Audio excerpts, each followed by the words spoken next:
matin et ensuite après-midi encore, nous gagnons pour continuer this program for education purposes. Lord, we ask you to be among us, and please accept the program that we're going to offer, not only to you, but also on behalf of your children.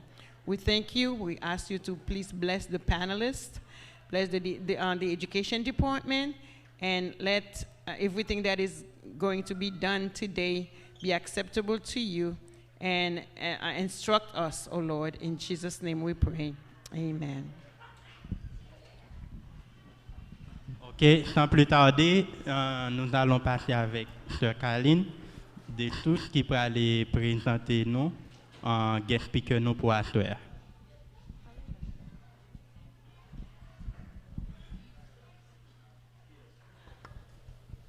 Bonsoir l'église. Oh, nous répondons trois chiches. Bon me dire encore. Bonsoir l'église. All right.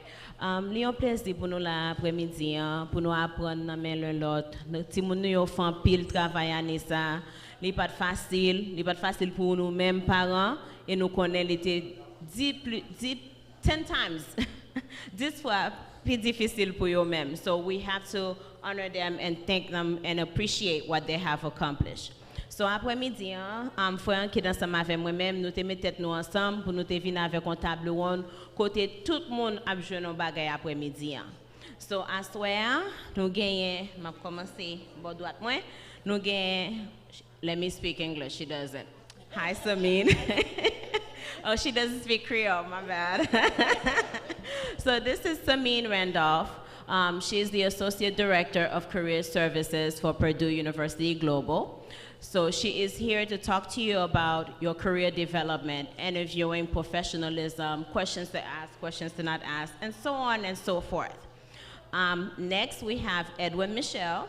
He's the Director of Recruitment and Retention for Palm Beach County School District.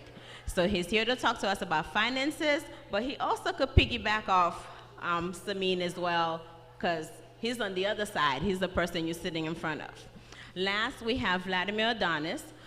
He's a former director of financial aid for about, 14 years, and he is now an entrepreneur. So we're looking about career development, branching on your own, networking, marketing, everything else, so we are here. And yours truly is Sister Carlene. I'm just here as an educator to talk to you about some of the resources that are out there for you as a parent, some of the resources for you guys as children, and definitely give you guys some tips in regards to what to do to to grow. So without further ado, I'm going to pass it over to Samine, and she will start her presentation.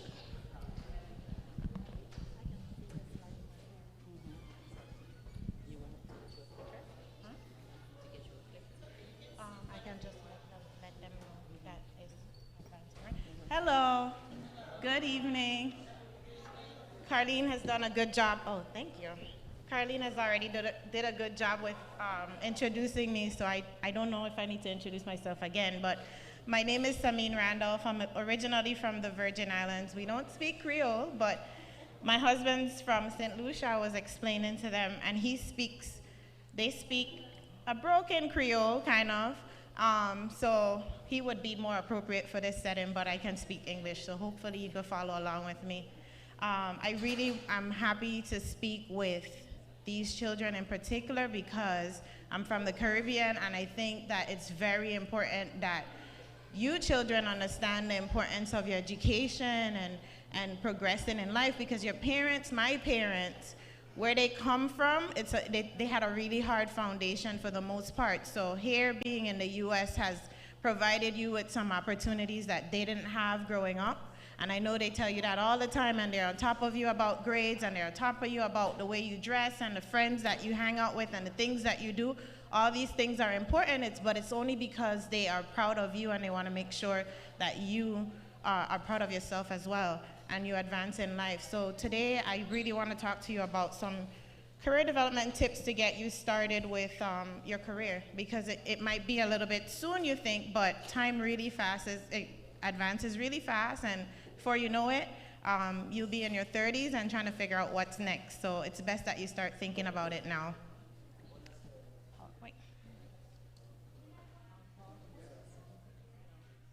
We can start with the career development PowerPoint if possible, please.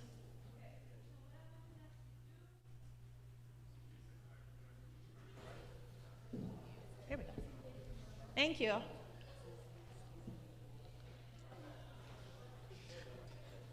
Okay. So my agenda, my memory is not too good, so I have a little bit of a list here, okay? So today we're going to talk about professional presence. We want to talk about it's time to plan. You need to start putting in the work. A little bit about your resume, your cover letter, what you should be prepared for interviews, and then I want to talk to you about some takeaways. So I'm going to try my best not to bore you. Won't take too long.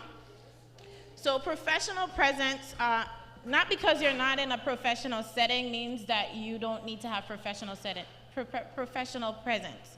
So what I tell my students all the time is we live in a small community, and sometimes you don't realize that the people that you are talking to every day can make a difference in your life. And so sometimes my kids get embarrassed because when I go to Publix, I stop and I talk to the guys that are bagging or the ladies that are the cashiers, the younger cashiers, and I'm like, so what are you doing? What's your plan? What's next? And I do that because you don't realize that the people that you encounter every day, that person could be a recruiter for a company that you want to work for. That person may be a manager for a company that you may need assistance from, or maybe some financial assistance to get into school. That person might be the person, for instance, my neighbor just told me the other day, I just moved into a new community, and she told me, my son he's going to school to be an engineer. And so she says to me, hey, get him into this program and I can get him into the internship program. Now, if I was a horrible neighbor, she would not be encouraging me to get my son into the program. So it's very important that when you encounter people on a day-to-day basis, that you take your conversations with them seriously and you treat people with respect as your parents teach you to do, because it can make a difference in your life. And so, how do we acquire professional presence? Again, it starts in your community and how you communicate with your peers, even with your friends. Sometimes you get in a little tiff and taff with your friends and you don't realize that their parents may be able to help you in some way, and so they go home and tell their parents, well, such and such did it, such and such to me today, and the story just carries on for years, and next thing you know, you're ready to interview and it's that same parent that heard about your bad behavior for years. And so it's very important that you present yourself in the best light at all times. You are your marketing tool. Nothing that you put on a piece of paper, on a resume, or on a website is you. You are your best marketing tool. What you put on that paper is just you coming up with great words, but the way you carry yourself and the things that you do day to day is what makes a difference.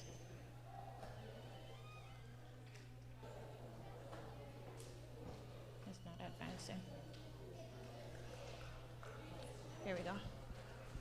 All right, so when you start thinking about your career, I have a lot of people going to college, and when they get, Carlene can speak to this, when they get to the end of the program, they're asking me, what can I do with my degree? I'm thinking, well, we just spent $35,000 on a degree, and now is when you're asking, well, what do I do with this $35,000 ticket? That's not the way to do it. So what you should be doing, even in your young age right now, you need to start thinking about what you want to do later on and work backwards. So if you are passionate about helping people, or you like, let's say your friends are sick and you're the ones that's always looking out for them, bringing them a bottle of water, checking on them in classes, whatnot, maybe it's, you may want to consider going into like healthcare or nursing or human services, where you help people because you like to serve others, and those are service industries. And so start working backwards. You start thinking about where you want to be, and then maybe look online or start talking to people that you know are in the same industry so that they can tell you, but I would say this, doing research is a lot better, but speaking to someone who's in the industry, they may be able to tell you the licensures or the certifications or the things that you need to do to help you get on the right path. And so the trick is to work backwards. I'm still on the same slide, but it's a sleep.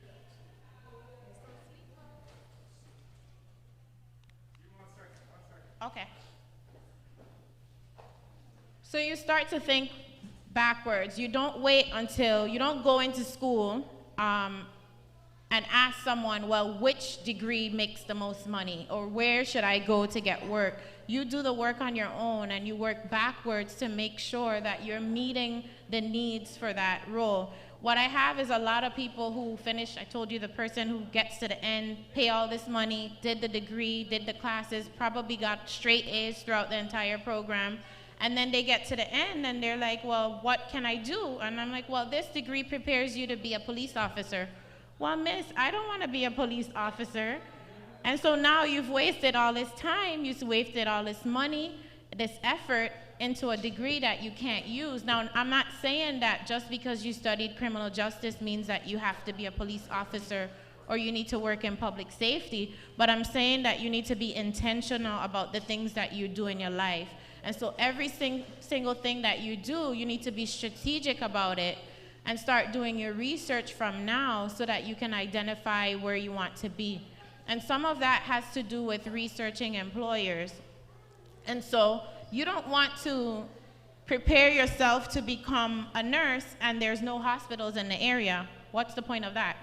You know, and so start looking at employers in the area, look for what they're looking for, look for the job titles that they're posting, look for the skills that they're asking for, and start working on those things before you get to the point where you're searching for a job so that you're prepared when you put your resume out there.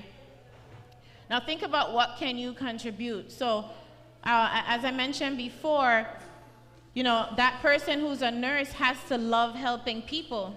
You know, the person who's a nurse is not going to be a selfish person. They're not going to be a person who likes to be fancy all the time, because nurses get down and dirty. And so you have to set your mind to the things that you want to get into day to day before you choose your career. Think about the industry. What does it look like in your area? Is it booming?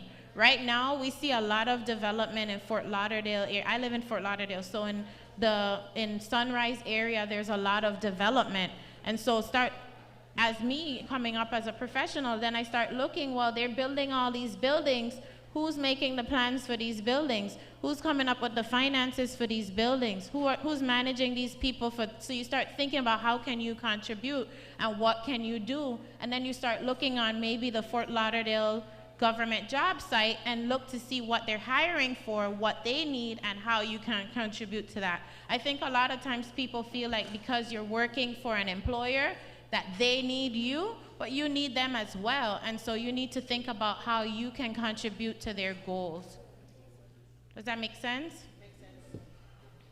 And so right now, as a youngster, it's very important that you identify a mentor, somebody that you know that's on the right track, that's doing the things that you want to get involved in. Think about opportunity for growth and how you can continue to develop yourself. My kids get frustrated with me all the time because the minute the school has a program, you're getting in the program. There's no questions. You're gonna do it. And so we're gonna get you developed whether or not you like it. And so think about programs that they have at school. You might not even realize how much of an impact that program makes. Maybe it's, my son did this past year, maybe it's just mentoring people on a lower grade to you. And so it may mean he was in high school, so what he was doing is helping, as a senior, he was helping the sophomores and the juniors identify classes that they need and things that they need to do in order to be successful as a senior. And some of his conversations, he said it felt as if he was just having regular conversations with someone, but I told him, you don't know what that person has going on at home. You don't know if they're getting the support that they need at home.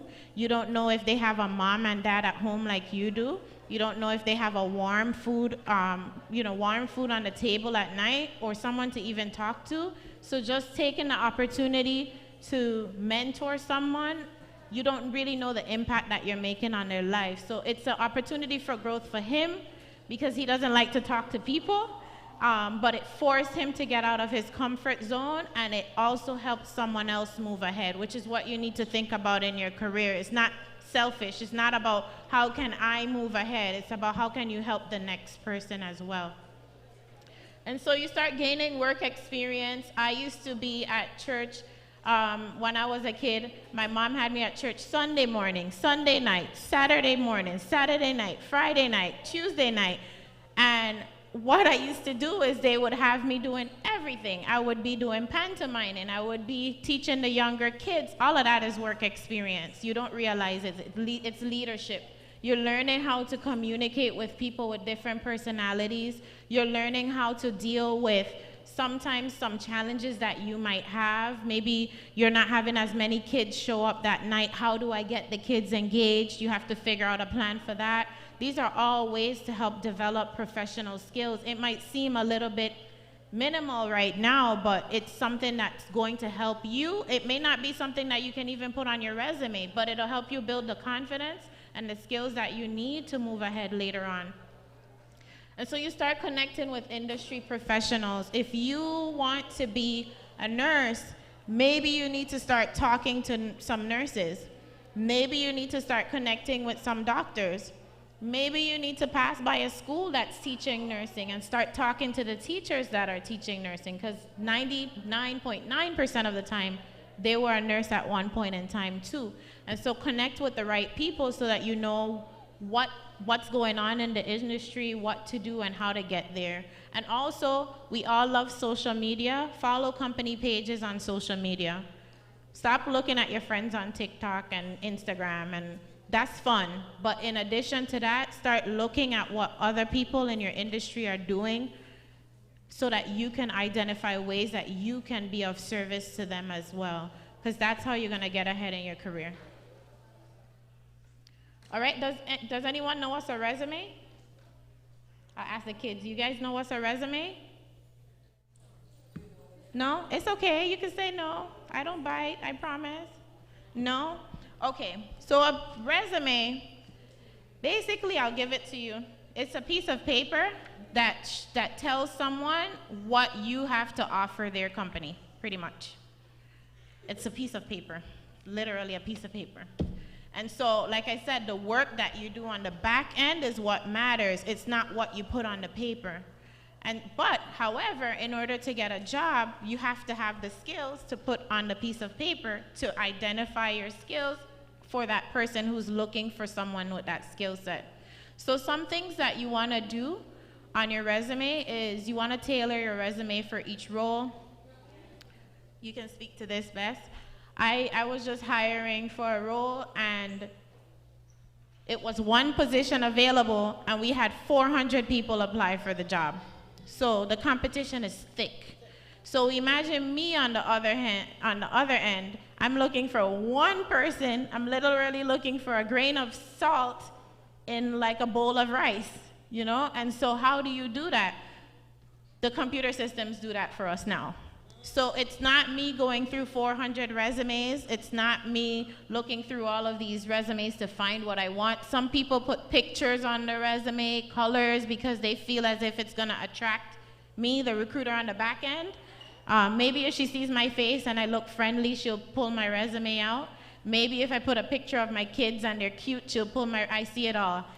That doesn't work. What works is putting keywords on the resume, which is why I said you need to start identifying employers and looking at their job descriptions. Because what you do, the trick is, the system, computers do everything for us now. The system, what it does is, me on the back end I put in a job description saying, let's say I want someone from my softball team. I'll say I want a fast runner. I want somebody who has great agility. I can say somebody who has good stamina, and I put in some keywords into that job description for the person that I want on my softball team. Now, you as the applicant, the trick is you have to use some of those keywords that I use so that when it goes through the computer system says, oh, this is what Samin is looking for, 1, 2, 3, 4, 5. It might not even be the exact word, but some of the words that you use, the computer system attracts your resume, and when I go in to start looking at resumes, I'm able to filter for those people that have those skills that I need. So now I go from 400 listen to me, I go from 400 to 5 people that meet the qualifications.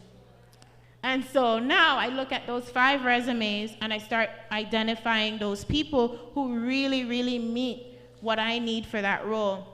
And so it's important that you use keywords, that you focus on results. So not just that you worked at Wendy's and that you were a cashier, but how did you make a difference for Wendy's? How did you move their inventory? What was your customer service results like? Focus on results and quantify your outcomes so that me on the front end, or back end I should say, I can see how you can be an asset to my company. You talk about your education, certifications, you remain consistent, meaning that you don't start off the resume with letters this big, and then you end off with you end off with words this big, or you start off with words in red, and then next thing you know, I'm down at the end and it's purple, or you start with bullets that are round, and then I end off and it's like slashes. I see it all. And so it's very important that you remain consistent, because me on the back end, I'm also looking for someone who's paying attention to detail. And so it's important that you focus on those things and you take your time to go through the resume.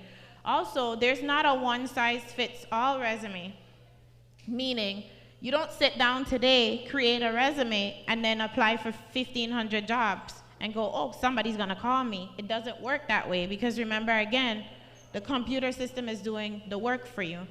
Carlene's needs and my needs are completely different. We're 2 different people. So think about you. For instance, let's make it very simple. Think about when you go in the bathroom to comb your hair, right? You're gonna comb your hair, your mom's in the bathroom at the same time combing her hair. The way she addresses her hair is totally different from the way you address your hair. Why? Her hair might be a little bit longer, yours might be a little bit shorter, hers might be a little bit curlier. So she might be doing something a little bit different to you because she's completely different to you. And so the same thing with employers. Everyone has a different need. It's not a one-size-fit approach. And so you don't need to also include every single job, every volunteer experience, you don't have to say, well, I walked the old lady across the street 15 years ago. You don't need to do all of that. You need to identify things that you did recently that are, again, a good match to what that employer is looking for. Also, don't assume that someone else is gonna do the work for you. So again, creating that resume and sending it to 1,500 people is not gonna work, because me on the back end, I'm not going to sit there and try to figure out how your resume, who has none of the keywords that I'm looking for, I'm not gonna try to figure out how to fit a square into a circle. I'm looking for somebody who's a circle. So if you're not the circle, your resume literally goes over here, and I start looking at other people, and the computer system does that for me. So it's very important that you focus on what the employer needs are. Lastly, I want to talk about misleading employers. I have weekly meetings with my staff, because my staff, what they do is they help students find jobs. So I have weekly meetings with my staff. They talk to me about what's happening with their students who are looking for work. So we had an interesting situation just this week where we had a student, she's working for her father at a law firm. Sounds simple, right? You work for daddy, daddy gives you money, you put the money in your bank account, or you pay for your car, or you do your hair, whatever you decide to do. And it sounds simple because you didn't have to go through the application process. You were working for daddy. Now the issue is, she is a legal studies student. And so now that she's ready to look for work, she went and she put on an application that she was working for daddy. But she didn't say daddy, she put the name of the company. And so now, for that employer, they did a background check.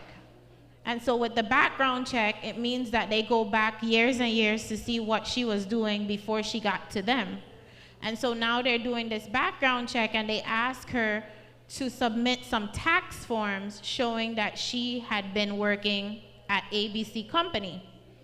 She had been working for ABC Company, yes, but in all truth and honesty, it's really not a job. She was just helping out her dad with his company, so she lied. And so now the employer, they ask her for the tax documents and she can't produce the tax documents. So guess what? She was a good fit for the job and she doesn't get the job because she lied. And so I tell people all the time, with it being 2021, you don't want to lie on a resume. Just tell the truth. If you're a good fit for the job, you're a good fit for the job. There's a job out there for you. There is. The money might look good in this situation. Maybe it's a situation where you could work from home. Maybe it'll allow you to travel and it looks beautiful in your eyes, but it may not be the right thing for you right now. And so it's very important that you do not focus on, just making stuff up for the sake of getting that job.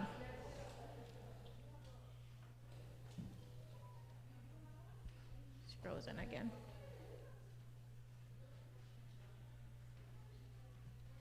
I'm gonna move ahead until it catches up. But I also want to talk about a cover letter. Okay, so now guys, we have a resume that shows your skills and talks about all the schooling that you did. You finished high school, you finished college, you have great communication skills, you were able to increase sales at Wendy's by 90% and whatnot. You also should consider creating a cover letter. Reason being is because a lot of applicants don't take the time to create a cover letter. Now, make the time to create a cover letter because it's your first writing sample that you provide to an employer. So if you're looking for a job that's paying really good money, 90% of the time they want to know that you're able to communicate both verbally and written as well. And so this is your first writing sample where you can show that employer that you're able to not only speak, but you're also able to put things down on table. It's also, I call it your virtual handshake. So it's your way of shaking. When you meet someone for the first time, you shake their hand and you look them in the eyes and you tell them their name and they tell you their name and you make that connection. And that's how you do it with the cover letter. You make that connection with the employer. But it's important that you be intentional because, again, the employer's not doing the job for you. Me as the employer, I have an available position, but again, 400 people applied for the job. So I'm not crying for that one individual who might not want to take the time to do what they need to do because I know that there's someone else in that pile who may be able to fit that role. And so it's very important that you're intentional. You expand on the information on your resume. So on the resume, you may have had a few things that you've done in the past, but now in the cover letter, you're able to really explain to the employer how you are able to take the things that you do day to day to make a difference at the company. And then last but not least, you want to make sure that, well, not last, sorry. You want to ask for the interview. Ask them to have the time to sit down and talk to you a little bit more about the role. And then always proofread. Meaning, sometimes, and I tell my kids this all the time, sometimes you write an essay for class and it looks good and you read it and you're like, Mommy, I'm gonna get an A on this essay. But then it goes to the teacher and the teacher found that you wrote the letter for incorrectly. Maybe you put FR because you were rushing, or you forgot to put and in the sentence, or you forgot to put, a question mark or a period or whatnot. I tell my kids it's important to not only read it out loud, because sometimes when you're writing, you're saying it in your head and it sounds all good, but if you're clumsy like me, you're writing and you forget a few words. So when you are writing, even for class now, read it out loud so you can hear what's on the paper. So you write it out and then you read it out loud so that you can hear it yourself. In addition to that, you want to make sure that you look for spelling errors. Make sure that you go through with a fine-tooth comb. Check it again, and have someone else check it. Because I had, again, going back to this job, I had someone apply for the job, and then they even put the wrong employer on the cover letter. So because you've been doing it so fast, and you're probably at the computer, and I've done it before, so I'm not even going to say I haven't. But maybe you're applying for like 1 or 2 jobs the same day, and you're trying to rush because you're trying to get to church. So you do that 1 or 2 applications and you forgot to fix the cover letter and you don't even notice it, but then it gets to the recruiter and it's like, lady, I'm not ABC company at all, and you didn't even see that because you didn't take the time to read it. So it's very important that you proofread your work. All right, so now you have a great resume. You have an awesome cover letter. It got to my desk. I looked at it. You dotted all your I's, crossed your T's, and you were one of the 5 people from the 400, right? So now I invite you in for an interview. Let me give you a joke about an interview. Interview definitely is to get, and stop me if I'm wrong, right? It's definitely to get a feel of the person's personality and to see how they're a good fit for the culture at the company. So I know for a fact, a friend of mine was, and this is embarrassing to tell, but I will tell you, a friend of mine was getting on the way to an interview, got in the car, got on the highway, and got into an argument with somebody on the highway. Then you're like out the window and blowing your horn and, you know, going on with the person, and guess what happened? Drive down the road 15 minutes and you get to the interview, and who's the person getting out of the car going in the building? So now, remember I said the way you communicate with the people in your community is important. So now, it didn't even make sense to go in for that interview, because what do? Go in and apologize? At that point, and they weren't even wearing a mask at that point, so it's not like you can go in and pretend like it wasn't you. So you're on your interview. I tell my students, you're on your interview from the time you leave your house. So when you get in your car and you start driving to that interview, set your mind that somebody's looking at you. So don't get to the interview, get in the waiting room, and you're like this on your phone, on Instagram, watching Carlene in Mexico, you know, going and looking at what somebody else is doing at Publix, because the recruiter's not there yet, so you're just burning time while they're there. Guess what? I used to work for Enterprise Rent-A-Car. What I didn't know, what I found out afterwards, is that they had the front desk person looking at you while you're waiting for the recruiter. So after my interview, I found out that the lady knew that my nails were done. She knew what color nails I had, what polish I had on my nails, and thank goodness I went to do my nails the day before. But she knew what polish I had on.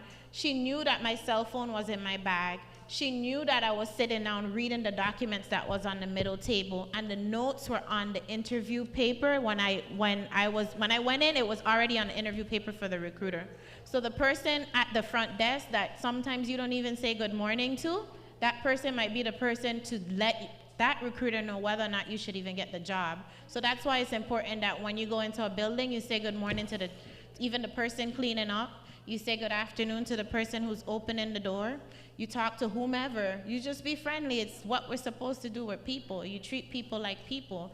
And so keep your focus. Again, your interview starts in your car.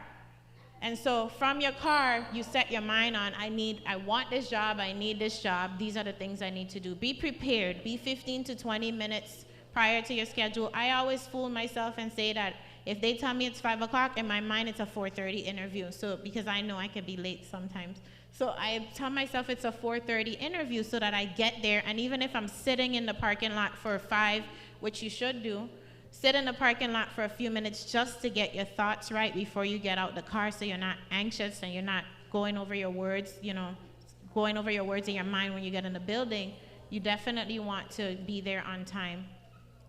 And then stay ready. So have an outfit ready to go. So don't have, for instance, I know we had a situation with a student that she had an interview to go to, and we're like, do you have an outfit? She's like, yeah, I have a suit. So we're like, okay, great. She said, yeah, I have a navy blue suit. It's there. It's under the bed. I'm like, okay. The minute she said it's under the bed, I'm like, so how long has it been under the bed? Because I don't know about you, but things that I don't use every day, I put it in a suitcase and I stick it under the bed. I'm like, so how long has it been under the bed? 5 years. I'm like, okay. Have you tried it on? Mind you, the interview is tomorrow. No, I'm going to just take it out tomorrow and shake it out and go. I said, well, you may want to try it on today. Well, guess what? The suit couldn't fit. She couldn't zip the pants because she gained some weight since the last time that she was going to wear it. So now this was what she was banking on. And she was telling me how nice this suit. She was like, Miss Randolph, you don't want to see this suit. I'm going to get the job. And I'm like, I believe you, but try it on.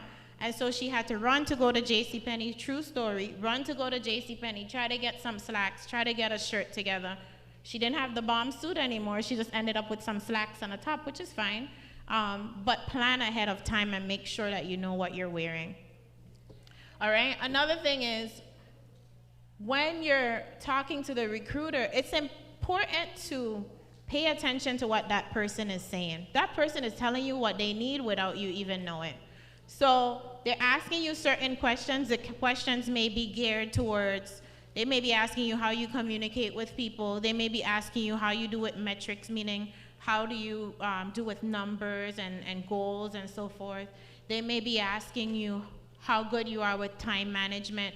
Pay attention to the questions, because what you want to do is, once you're done with that interview, you, not only your closing statement, you want to say to that person, well, you know, I'm really excited about this role, and then you would have already developed how you're gonna let them know, listen, Carlene, you're gonna hire me today because I am a great communicator. I hit my metrics month after month. I'm excited about this role because I see the company is gonna be going in this direction in 5 years. I've already seen that you've started on this project, so you start putting your words together while that recruiter's talking to you, because that closing statement, you want to reiterate the things that are important to that person right then and there, and then also you want to send a follow-up letter when you leave, letting them know again that these are the things that you found were important. I identified it while I was talking to you, and I know that I could be a good fit for the job.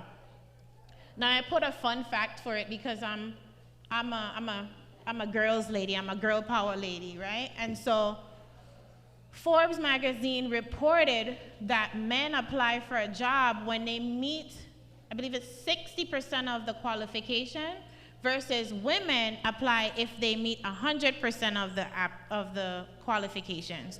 What that means is men obviously feel like they can do everything, right? So they might look at the job and they're like, well, Sameen wants someone who's been a recruiter for 10 years, but I've been working at Publix and I talk to people all the time. I can do it. And so they go in and they put the resume together and they're gonna apply because, again, they're thinking, I'm gonna get this job, I'm gonna look good in my suit, she's gonna hire me, it's gonna happen. But women, girls, you need to have a little bit more confidence. That's the first thing.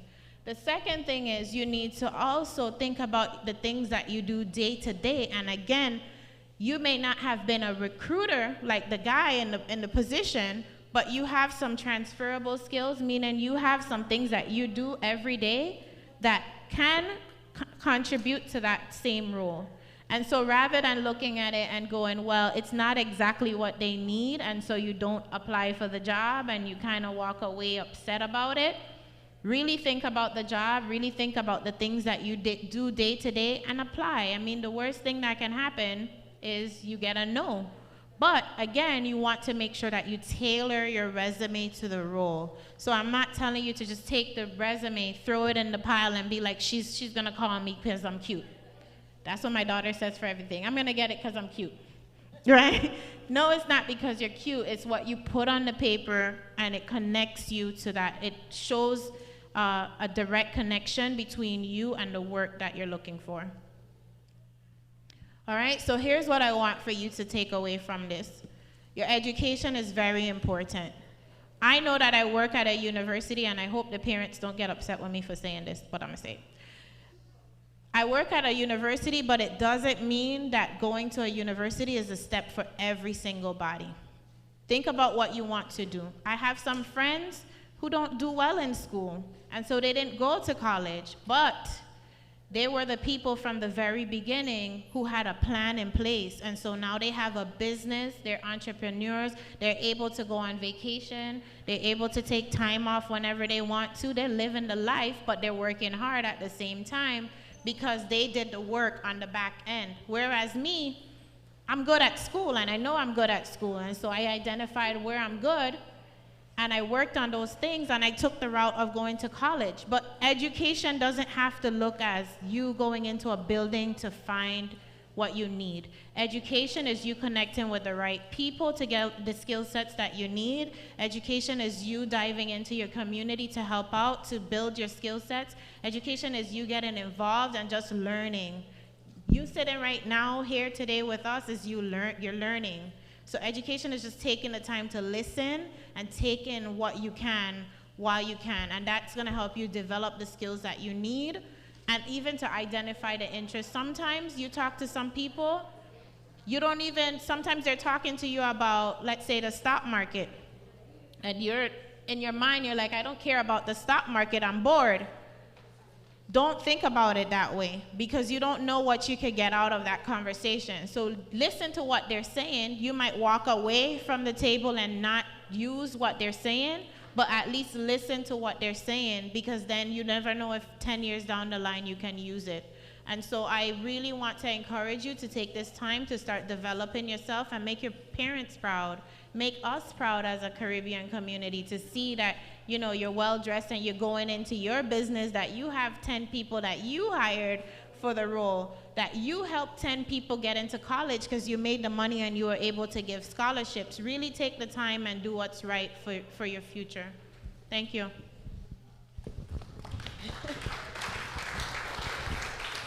Thank you, Samin. Thank you very much. This was very thorough. Any questions? Je connais un pile parler qui t'est fait là. Sorry, je ne peux pas traduire tout, but I can't translate. But I have a question. Ouais? Je commence la question. Yo toujours dit, I'll translate for you. Yo toujours dit, li toujours bon pour kembe 10 years experience dans resume.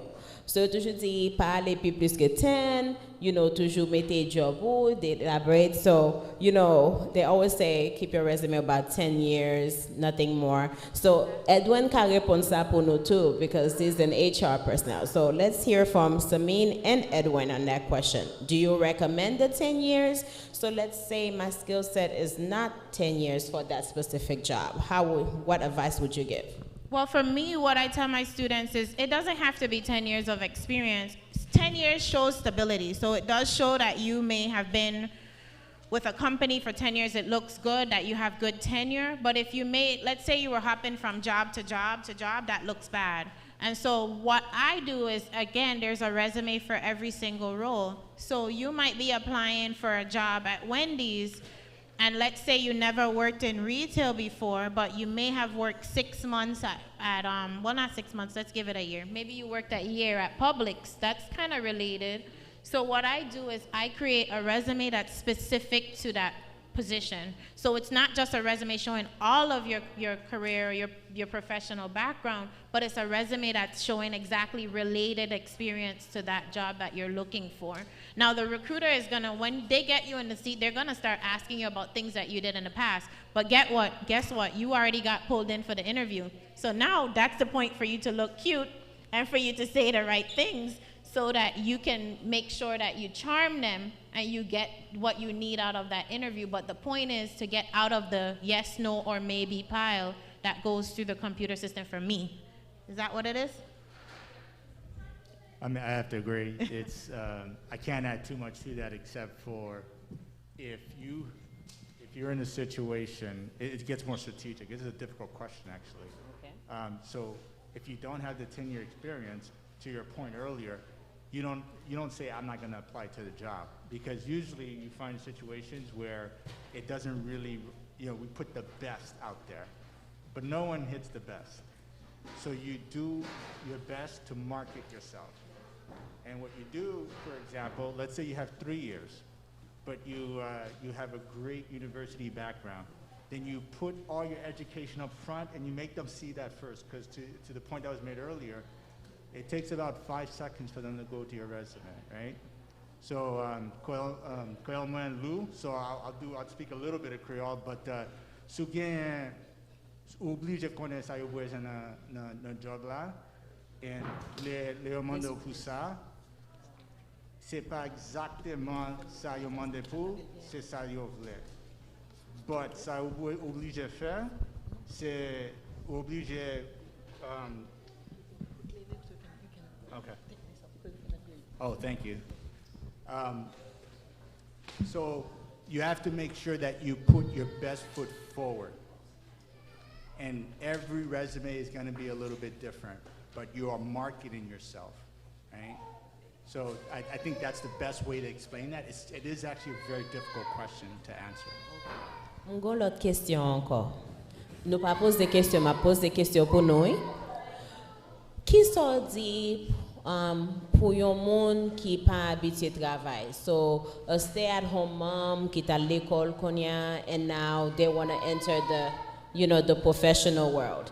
What advice would you give pour moun qui parce li pas gen expérience al travail, mais konya li à l'école, li apprend un bagay, mais il pas gen 10 ans expérience te man demaye li t'a gérer kay. So how would you transition from that work from, stay at home to the professional? So how does your resume look like?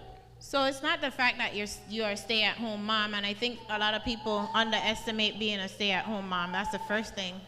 But it's not the fact that you're a stay-at-home mom, but it's what you did with your time while you were a stay-at-home mom. Also, your cover letter can help you bring in those skills that you were unable to bring in on your resume. So on your resume, you'll talk about your education, you'll talk about your whatever jobs you may have had in the past and the skill sets that are relevant to that job that you're looking for. So again, the transferable skills that you have. But on the cover letter, that's where you draw that person in. And you start telling that person, maybe you went to college, you had or maybe you didn't go to college.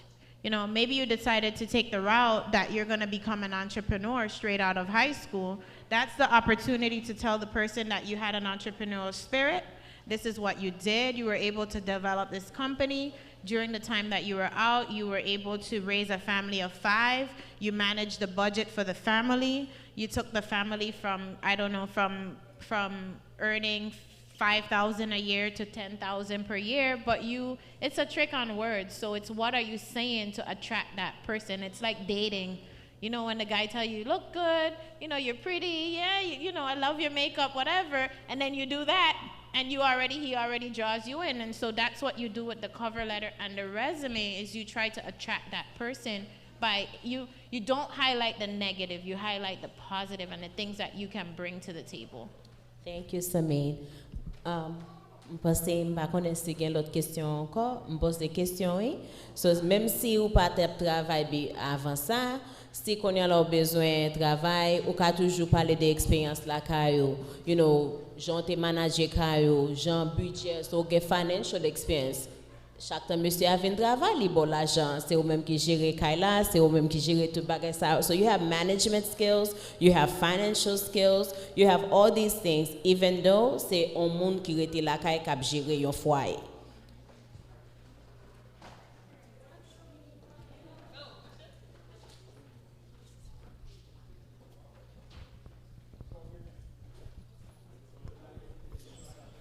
Bonsoir l'église.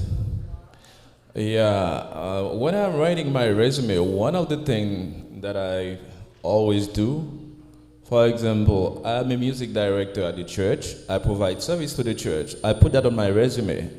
So if you do anything for the church, in whatever capacity, you can put that on your resume, and they will accept it. Okay? Thank you. So, c'est même ça, Samine te dit. You have a question? C'est même ça, Samine te dit as well.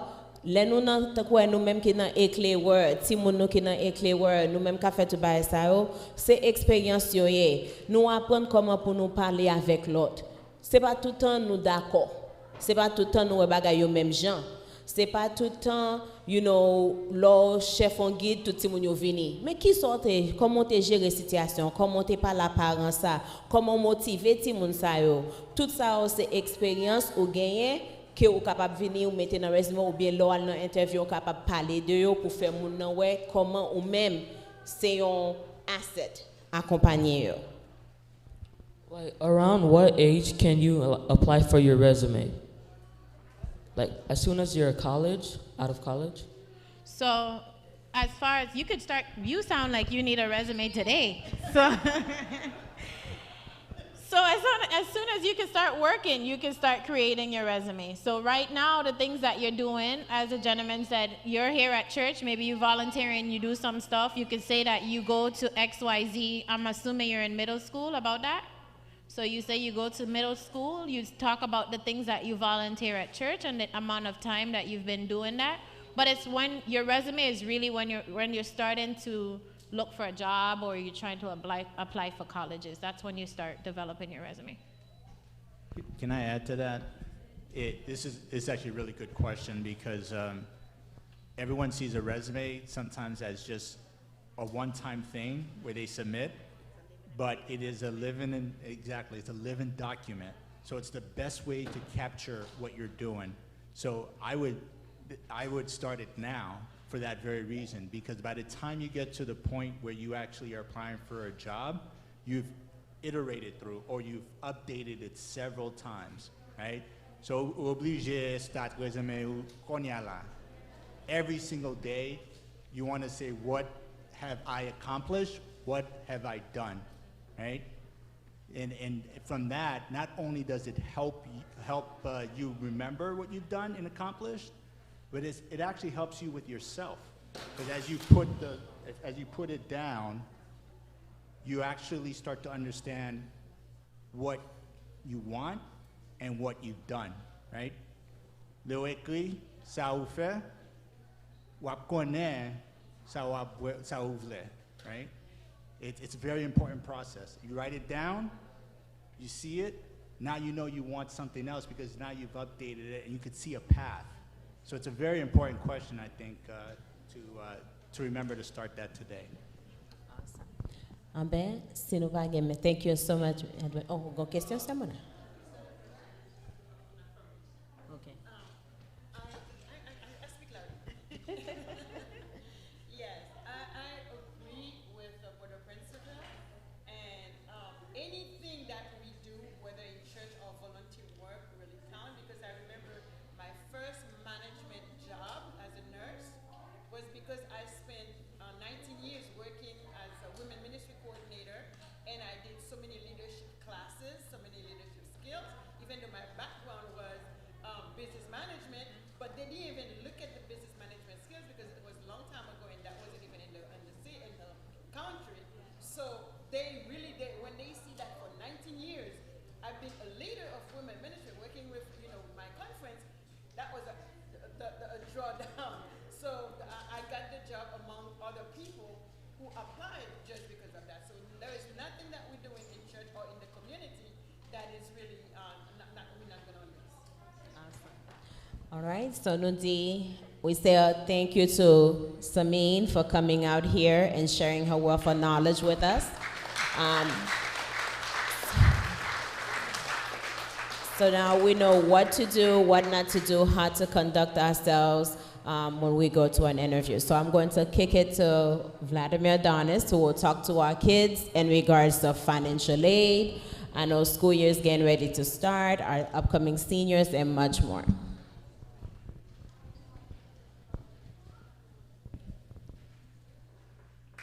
All right, good evening, everyone. As Carlene mentioned, my name is Vladimir Donis. Just to give you some context and to give you some background, I worked in the financial aid industry for close to 15 years, and in 2020, I decided to make a transition from my most recent job as I was running the financial aid department. I decided to make a transition from running the financial aid department to going into entrepreneurship. So based on my 15 years experience and based on me being able to kind of keep up with some of the things that goes on and that has happened in the financial aid department, that brings me to this point, and it gives me the opportunity to be able to speak on some of the things that I'm going to be speaking to today from a financial aid standpoint.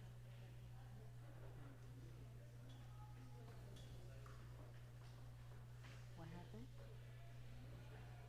Do a clicker.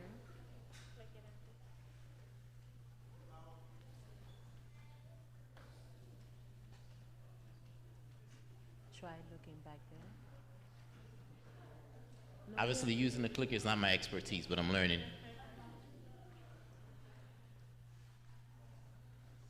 There you go. I think that's. Which one is it? The The next financial one. aid. The FAFSA.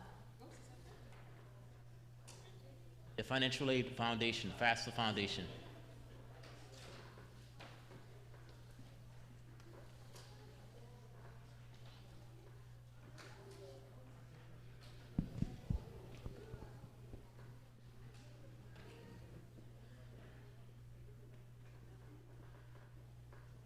But I'll go ahead and just start as they get the PowerPoint presentation together. But the financial aid process, so for instance, by show of hands, how many of you guys are currently in high school? How many high school students do I have in the audience? How many of you guys are going to high school? How many people that are going to high school that I have in the audience? Okay, cool. So for those of you who are in the process and are heading to, to high school, your financial aid process should start right away. I'm going to try my best not to. So your financial aid process should start right away. And the reason why I say your financial aid process should start right away is from a volunteering standpoint and from a community service standpoint. You can start to accumulate community service hours, and those community service hours will have a direct correlation with how much federal financial aid and how much state financial aid you receive later down the line. So I'll go ahead and touch on that just a little bit more right before I get into my presentation. So for instance, you're going to have different categories of federal financial aid. You're going to have financial aid that you don't pay for, so that is called a scholarship, or that is called a Pell Grant. And you're also going to have loans as well. That is part of the financial aid package as well. So when you start the volunteer process, when it's time for you to apply for scholarship, it's going to help you in the scholarship applying process, which I'll discuss a little bit later. All right, so I want to go ahead and just start off and just give credit where credit is due. Unlike Sameen, I did not prepare my own presentation, right? I didn't prepare my own presentation because that is not my strong point. However, what I did do though is I did use resource that is readily available on the internet, resource that I know that is credible, and resource that I know that I can speak to go ahead and present this presentation to you today. And the resource that I'm using a resource from Oklahoma College Association. So I want to make sure that I start off by giving them the credit, because this is not my own presentation, but I studied the presentation. I've used that presentation when I was an executive, and it is credible source. So I'm going to go ahead and kick it off. So the fundamentals of financial aid.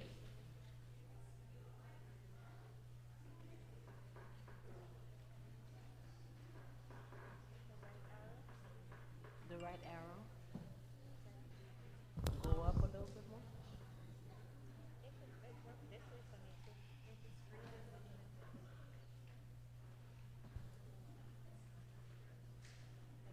All right, the PowerPoint presentation is not being cooperative, so I'm going to kind of just continue. So there's different types of federal financial aid. So when we talk about financial aid, essentially what we're saying is we're saying money that you're going to be using for the purpose of going to college. How many of you guys, by show of hands, are independently wealthy and do not desire to use federal financial aid and don't necessarily care for financial aid at all? Anyone here in the audience say to themselves, you know what, I don't need federal financial aid. I'm independently wealthy, and I can go ahead and afford to fund and go to school on my own without any federal financial aid money. Anyone here in the audience meets that criteria? All right, so none of you meet the criteria. So obviously all of us are interested in federal financial, at least those of you that it is applicable to. And at some point, if you desire to go to school and if you desire to go to college, it's going to be applicable to all of you. So the first type of federal financial aid you have is scholarship. Scholarship is money that you receive based on your criteria, based on merit, and based on other qualifications that you do not have to pay back. So that's the first type of financial aid. The other type of financial aid is called Pell Grant. That is a federal grant that comes from the Department of Education, and that is a grant that you do not have to pay back. So that's free money that you don't have to pay back. The third type of financial aid is financial aid that comes from the state. So the state of Florida has individual grants that they award to students based on the student's criteria and based on things that the student qualifies for. The fourth type of federal financial aid that's available is student loans, and there's two types of student loans. The first type of student loan is what we call subsidized student loan, and that's a loan because it means that you do indeed have to pay it back. The second type of loan is an unsubsidized loan, and that loan basically just means that it accrues interest.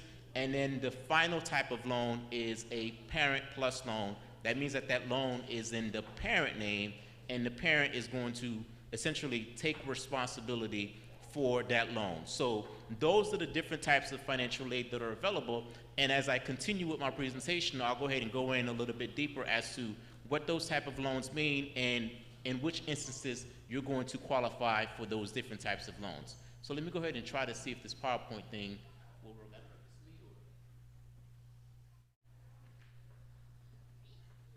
It's not clicking.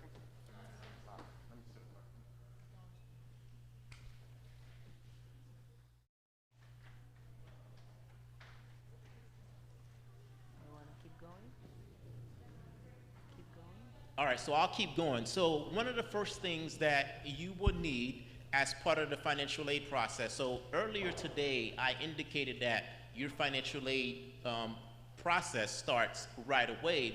And one of the first things that you will need is you need to create what we call an FSA ID. And basically what an FSA ID is that it gives you the ability to create a username and it gives you the ability to create a password so that you can enter your data and you can start the application process. By show of hands, how many of you guys have some type of an email account online, whether it be with Yahoo or Google or some type of service online? How many of you guys have some type of an email account? All right, so quite a few of you guys have some type of an email account. So when you were going through creating the email account, one of the first things that you needed to do is you needed to create what we call a username, you needed to create a password, and from an identification standpoint, you needed to identify some things about yourself. The same thing is going to be true for the financial aid process. The financial aid process goes through the government, it goes through the Department of Education, and they want to be able to identify that you are who you say you are. So in doing that, you need to create an account. So they're going to ask you for your name, first name, last name. They're going to ask you for your date of birth. They're going to ask you for your social security number, and they're going to ask you for other information that's going to help them to identify that you are who you say you are, and it's going to give you the ability to create a unique username and a unique password that you can use to be able to complete the application process. Looks like I already have a question. What's your question? When you say background, what do you mean?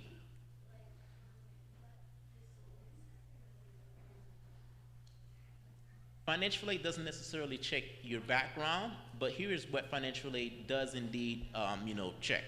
Financial aid do check some things from a criminal standpoint, right? So from a criminal background standpoint, they do check that. And the other thing that they check is they check how much money you and your household earns, and they check how many people is in the household. Because those things are going to give the Department of Education and the state the ability to determine how much money they can go ahead and award you.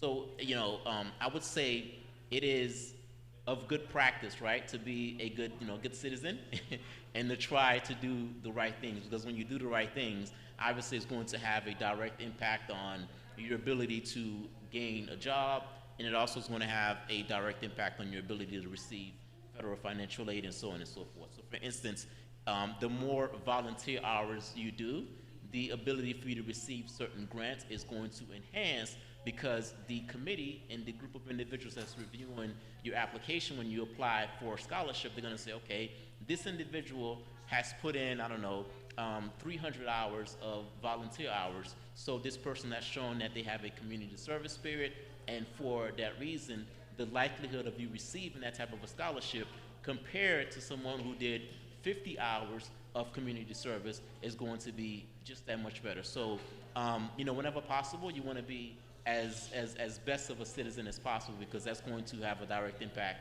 on everything that you do. All right, good question. Okay, so one of the first things we want to make sure that we do is we create some type of a username and some type of a password to be able to establish yourself as the individual, and so that the Department of Education can confirm that you are who you say you are. Now, that has to happen for both the student that is applying for the financial aid process and also the parent as well. In most cases, someone who is coming right out of high school and they're going into college for the very first time, and the key word that I'm using the keyword in most cases, because there are indeed some exceptions, but in most cases, those students will require a parent signature. They will require parent validation. So for that reason, the parent will need to go through the same process of creating a username and creating a password and allowing the Department of Education to verify they are who they say they are. So that's one of the things that's going to have to happen. Yes, I have another question. Yes. That's We didn't hear the question. okay. So the question was, what if they don't have a parent? And that's a very good question because you know, some people may fall into a situation whereby what do you call that thing when someone go through the emancipation? Emancipation. Emancipation. So some people may go through the process of emancipation, and when you go through that type of process, those things are documented with the court. So when those things are documented with the court, you simply have to provide to the financial aid office that information so that the financial aid office can go ahead and make an exception for you, right? It's not the Department of Education or the state that's going to make that exception for you, but it's going to be the financial aid office that's going to collect the document, and that document is going to allow them to make an exception. So that's a great question. Yes. We tried. Thank you. He has a question. Yes, go ahead. Okay, I thank you for this information you're sharing, because now I'm an educator, but I studied like the student here. And when I came here, I graduated high school back home. I was going to the university, then my dad brought me here. And when I came here, I didn't have anybody on my side. I was just all alone to find out what to do in life. So all this information you're sharing right now, I didn't know any of them.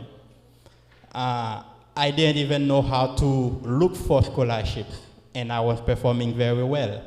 I remember there was a lady who told me, your performance is so good, when you're going to graduate, you're going to get millions of dollars to go to college. But I didn't even get a dime because I didn't know how to get this information, and I didn't have parents that were supporting me to get this information. One of the issues I encountered was that my dad was not cooperative in giving his papers for me to apply for financial aid. So he was afraid that I may do something stupid and that's going to get back at him. And I had some of my friends in high school, they were saying their parents didn't want to give the papers because they don't know how they're going to use it. What information would you have for the parents regarding information they may ask them in order to fill financial aid for the students? Yeah, that's a very good question. And in addition, I'm gonna lean on you, Carlene, just for some translation, because this is key, especially for our community. As an individual who worked at a university for a very long time and who had the opportunity to speak to a lot of Haitian parents and a lot of parents who are of Caribbean descent, one of the biggest misconceptions is if I am here living in the state, right, and I have family that's made it here to the state, that's made it here to this country, you know, illegally per se. So I'm here in the state, I'm here in the United States illegally. I don't want anyone to know anything about me. Well, by law, the financial aid office cannot share that information with any authority. And in the 15 years that I worked there, that I worked in financial aid, and I collaborated with other universities, speak with other people in the financial aid office, never has the financial aid office taking the parent's information, if the parent is not legal or whatever the case may be, and pass it on to authorities. I mean, however, it's a huge misconception, and parents think, oh my gosh, I'm not gonna provide that information, because if I do, now I am at risk of being deported or whatever the case may be. So one of the things that I had the privilege to do is the ability to say to the student, hey, you know what, just let me speak to your parent. I'm of Haitian descent, we can have a conversation, and as we have that conversation, hopefully I can build trust with that parent and say to that parent, hey, by law, I can't pass your information on to anyone, and in the time that I've worked there, I've never had an instance where we pass that information on to authorities, and that information has never, in the time that I worked there, negatively impacted parents at all. Go ahead. Oh, Parler créole, oui, mais m'a quitté Kaline traduit parce que Kaline créole Kaline puis faut passer créole pas. OK, moi son bagage qui est tellement important pour parents yo, nous t'a aimé traduit et pour que nous pas perdu en rien. Je voulais comprendre question que Brother Enkid t'a posée. C'est que nous connaissons un paquet de jeunes peut-être qui sortent Haïti, qui fait high school yo Haïti, qui viennent ici par exemple frère Enkid et qui pas jamais bénéficier de aucun loan ou bien aucun scholarship. Pourtant c'est pas parce que il pas intelligent, il était très intelligent. Cependant il pas connaît qui est-ce qui ça pour le faire, qui gens pour le appliquer pour scholarship, pour grant bagay ça yo. Et là il vient l'école là, il vient dire ça. Maintenant Mr. Adonis, that's my neighbor, by the way. Yes, your neighbor. So, yes, Mr. Adonis dit que juste pour capable nous que nous fret, puis nous inquiéter nous, parents yo lorsque yo mandé nous papier nous pour bâtir mon scholarship, pas gen rien pour yo ouais avec légal statut légal nous ici. Ça veut dire que ou légal que ou pas légal. So ça pas rien pour yo pas chercher connaît ça yo besoin yo juste besoin connaît yo juste besoin que parents lui-même lui répondent non là pour petite li pour que ti moun yo capable joindre ou bien financial aid ou bien quelconque. Donc ça veut dire que c'est un disservice que nous faisons lorsque nous pas voulons demander nos papiers comme si pour les petits moun à l'école pour nous pas bailler parce que ça pas gain rien pour yo pas pral déporter nous si nous pas gain papier, yo pas pral chercher nous pas gain chip là-dedans, pas gain rien. So c'est juste un moyen pour que ti moun yo capable joindre grant, capable joindre scholarship. Moi-même moi venir ici c'est un exemple tout. Moi venir ici premièrement m'te gen un bachelor degré déjà. Deuxièmement, pas jamais gagné aucun deuxième travail, pas jamais gagné un centime. I never had a penny of the government. Ça veut dire every schooling that I do here is from my pocket or prêter et loan moi up to here. School loan moi. But it's a good thing parce que nous investissons dans n'importe bagaille, nous achetons quand nous prêter l'argent, si nous prêter l'argent pour nous mettre connaissance dans la tête, non, it's a good thing. But si tu as une possibilité pour joindre grant, pour joindre scholarship, so don't let it be. Puis c'est nous-mêmes qui permettent qu'il y ait une barrière pour que nous pas capable de joindre. Yes. Just to piggyback on ça Vladimir dit, deux questions pas prêt en pile. Vladimir te dit comme ça. For the most part, so c'est pas tout le temps, mais en pile fois après que y a besoin parents signature parents let them have sorti in high school, and it's an age factor because coming out of high school for financial aid, there's a certain age gap that you have, age bracket that you need to be in order to file financial aid by yourself, for yourself. And si moun kap sorti dans high school, li pou ko rive dans lifestyle pour li capable di bal appliquer pour tête pal pour te ka joindre opportunité ça yo. So c'est pour ça ti moun nan still en bas parapluie ou so c'est ou même pour qui aider li, faciliter li. Et ça nous pas comprendre. Well, a little bit into what Edwin is going to talk to us about. Là nous fait ti moun ça, nous fait ti moun disservice parce qu'on a li vinn obligé prendre loan, qu'on a assez on billet, puis devant ti moun ka besoin acheter un caille et puis ça impact him. You know, him or her. Tout ça vient river là dans les so nous vinn ti moun nous vle on bien-être ti moun, so c'est pour nous travailler ensemble avec ti moun supporter les. Si pas de question toujours gon grain haïtien dans campus là.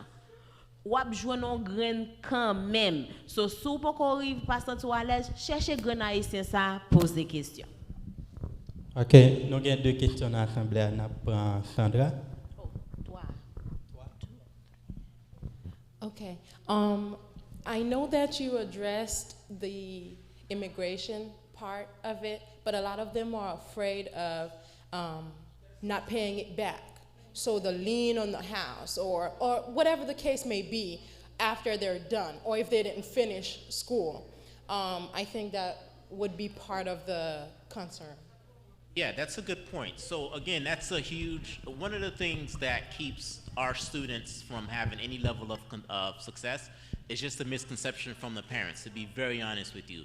And the majority of the parents are Caribbean parents. I'm not saying they're Haitian parents, but based on my experience in 15 years, it's just been the Caribbean parents that just have all of this misconception. And because they have this misconception, they don't go through the process. So when you go through the process and you provide your information so that we can determine, people in the financial aid office can determine what the student is eligible for, right? So and there's different types of money that the student is eligible for. So case number one, you don't provide your information because you don't want to give the student the opportunity to determine what it is that they're eligible for. They become eligible for zero, nothing. They can't get anything. Case number two, you give your information, they go through the process, they determine that the student can receive Pell Grant, for example. Pell Grant is money that you don't have to pay back. Now the student's getting $3,000 in Pell Grant, right? That's case number one. The student's getting $3,000 in Pell Grant, the student's getting, say, $2,000 in scholarship, and that's $5,000.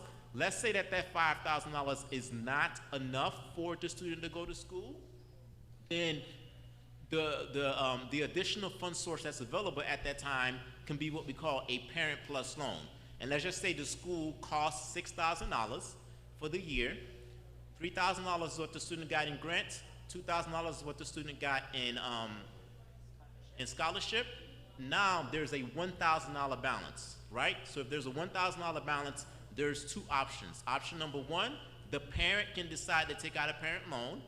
Option number two, the parent can say, hey, you know what, we're not in a position to take out a parent loan, so we're going to override the parent loan process. We don't want a parent loan, we'll pay cash for it or whatever the case may be. But by you participating, right, you just gave the student the opportunity to receive $5,000 in free money compared to if you decide to not participate in the whole process at all. So when you decide to not participate, you're just doing the person a disservice. And in addition to that, sometimes what I've seen in the financial aid office as well is that, hey, you know what, that person is $5,000 there. The government has decided to give them $5,000. Sometimes the school says, you know what, we're not going to lose that student for that $1,000. Let's go ahead and give them $1,000. So the school will come in and give the student $1,000. And that's true for so many different instances, whereby if you as the parent decided that, you know what, I don't want to partake in this at all whatsoever, well, the school is not in a position to even meet you halfway at that point, because now you're asking the school to be responsible for $6,000 versus $1,000. Et puis, si ou même c'est petit tout, ou pas mettre, sou pas ouais pour investir dans petit tout, how can you ask a stranger to do that for you? Yeah, so this is your child. This is your future, your livelihood. Ou pas si un papier pour lui et puis ouvrir pour l'école là pour lui dire là parce que li wè ti moun nan gen dévouement, c'est vrai, but you didn't believe ou pas te quoi nan petit ou assez to take that chance. So why would they as a stranger? Because that's the message that you send across when you don't do that. Okay. And just to piggyback, Vladimir talked about volunteer hours as well. Volunteer hours correlates a lot with the amount of money that kids get. Sorry, we all university driven from here. So, a lot of times, do you know, est-ce qu'on connaît, si vous mettez Timouna volunteer, li gen bon grade, Timouna l'école chaque trimestre et puis li touche chaque trimestre, sans ou même, moi-même, yon nan nou la pa paye yon good. Si nous aidons Timoun a si tellement jeune l'argent, l'État paye, State of Florida, gouvernement paye, scholarship est gagné, parce que le volontaire, Timoun a touché chaque at least 2 trimestres dans l'argent la jeune. So on way de Timoun Brother Nixon had a quick question, so I'll let Vladimir finish his presentation. Okay. You want me to We have a lot of questions, so go should for I it. go for them? Okay. Yeah. Yes. Good evening. What I was gonna say, thank you so much for sharing all those information with me personally, because what Kids was saying, I was one of those parents, because Natalie always trying to convince my mind, because I was always saying that I'm not gonna sign for college for any of my kids, because they're born in this country, so they have to go to school for free. I don't care. So you have to go to school for free. So thank you so very much. Good. So yeah, changing Good. my mind. So yeah, so just to add to that, so I don't remember the brother's name, but I know he said when he first came here, he came to the state, he was in high school, he was doing a very good job, but he wasn't properly prepared to be able to take advantage of some of those opportunities. So I'm gonna embarrass my daughter a little bit. She's very shy, but my daughter's sitting over there, Ashley. Ashley is going into high school very soon, and one of the things that we want to be able to do is we have a plan for her to start getting community service hours, because the more community service hours she receives, the possibility of her receiving, say, Florida Bright Future, that's one of the scholarships that's available to the people here in the state of Florida. If you decide to go to a school in the state of Florida, one of the things that they look at is they're gonna look at the community service hours. Well, Ashley, again, I'm gonna embarrass her because she's a very shy young lady. Ashley just had, straight A's. Like her most recent grades were straight A's. So now, now if she continues that in high school, she continues to be a high performance student in high school, but then don't meet the other qualifications or the other criteria to be able to take advantage of, say, a scholarship, then that's a disservice for her. So one of the things that we want to make sure that you do as a high school student is you want to make sure that you have a plan every single year that you are doing some type of a community service. So that way you don't be like this young man here who was very intelligent, very smart, but didn't necessarily position himself to be able to take advantage of some of the free money that's available. Okay, Dave. Good afternoon, my name is Dave, and thank you for your time. My question is, like, since I get to high school, since freshman year, I've been doing really good in school, but I wanted to look for scholarships and stuff, but many people had told me that it's too early. I just wanted what's the exact time. Right now I'm gonna be a junior. I just wanted to know what's the exact time to start looking for a scholarship.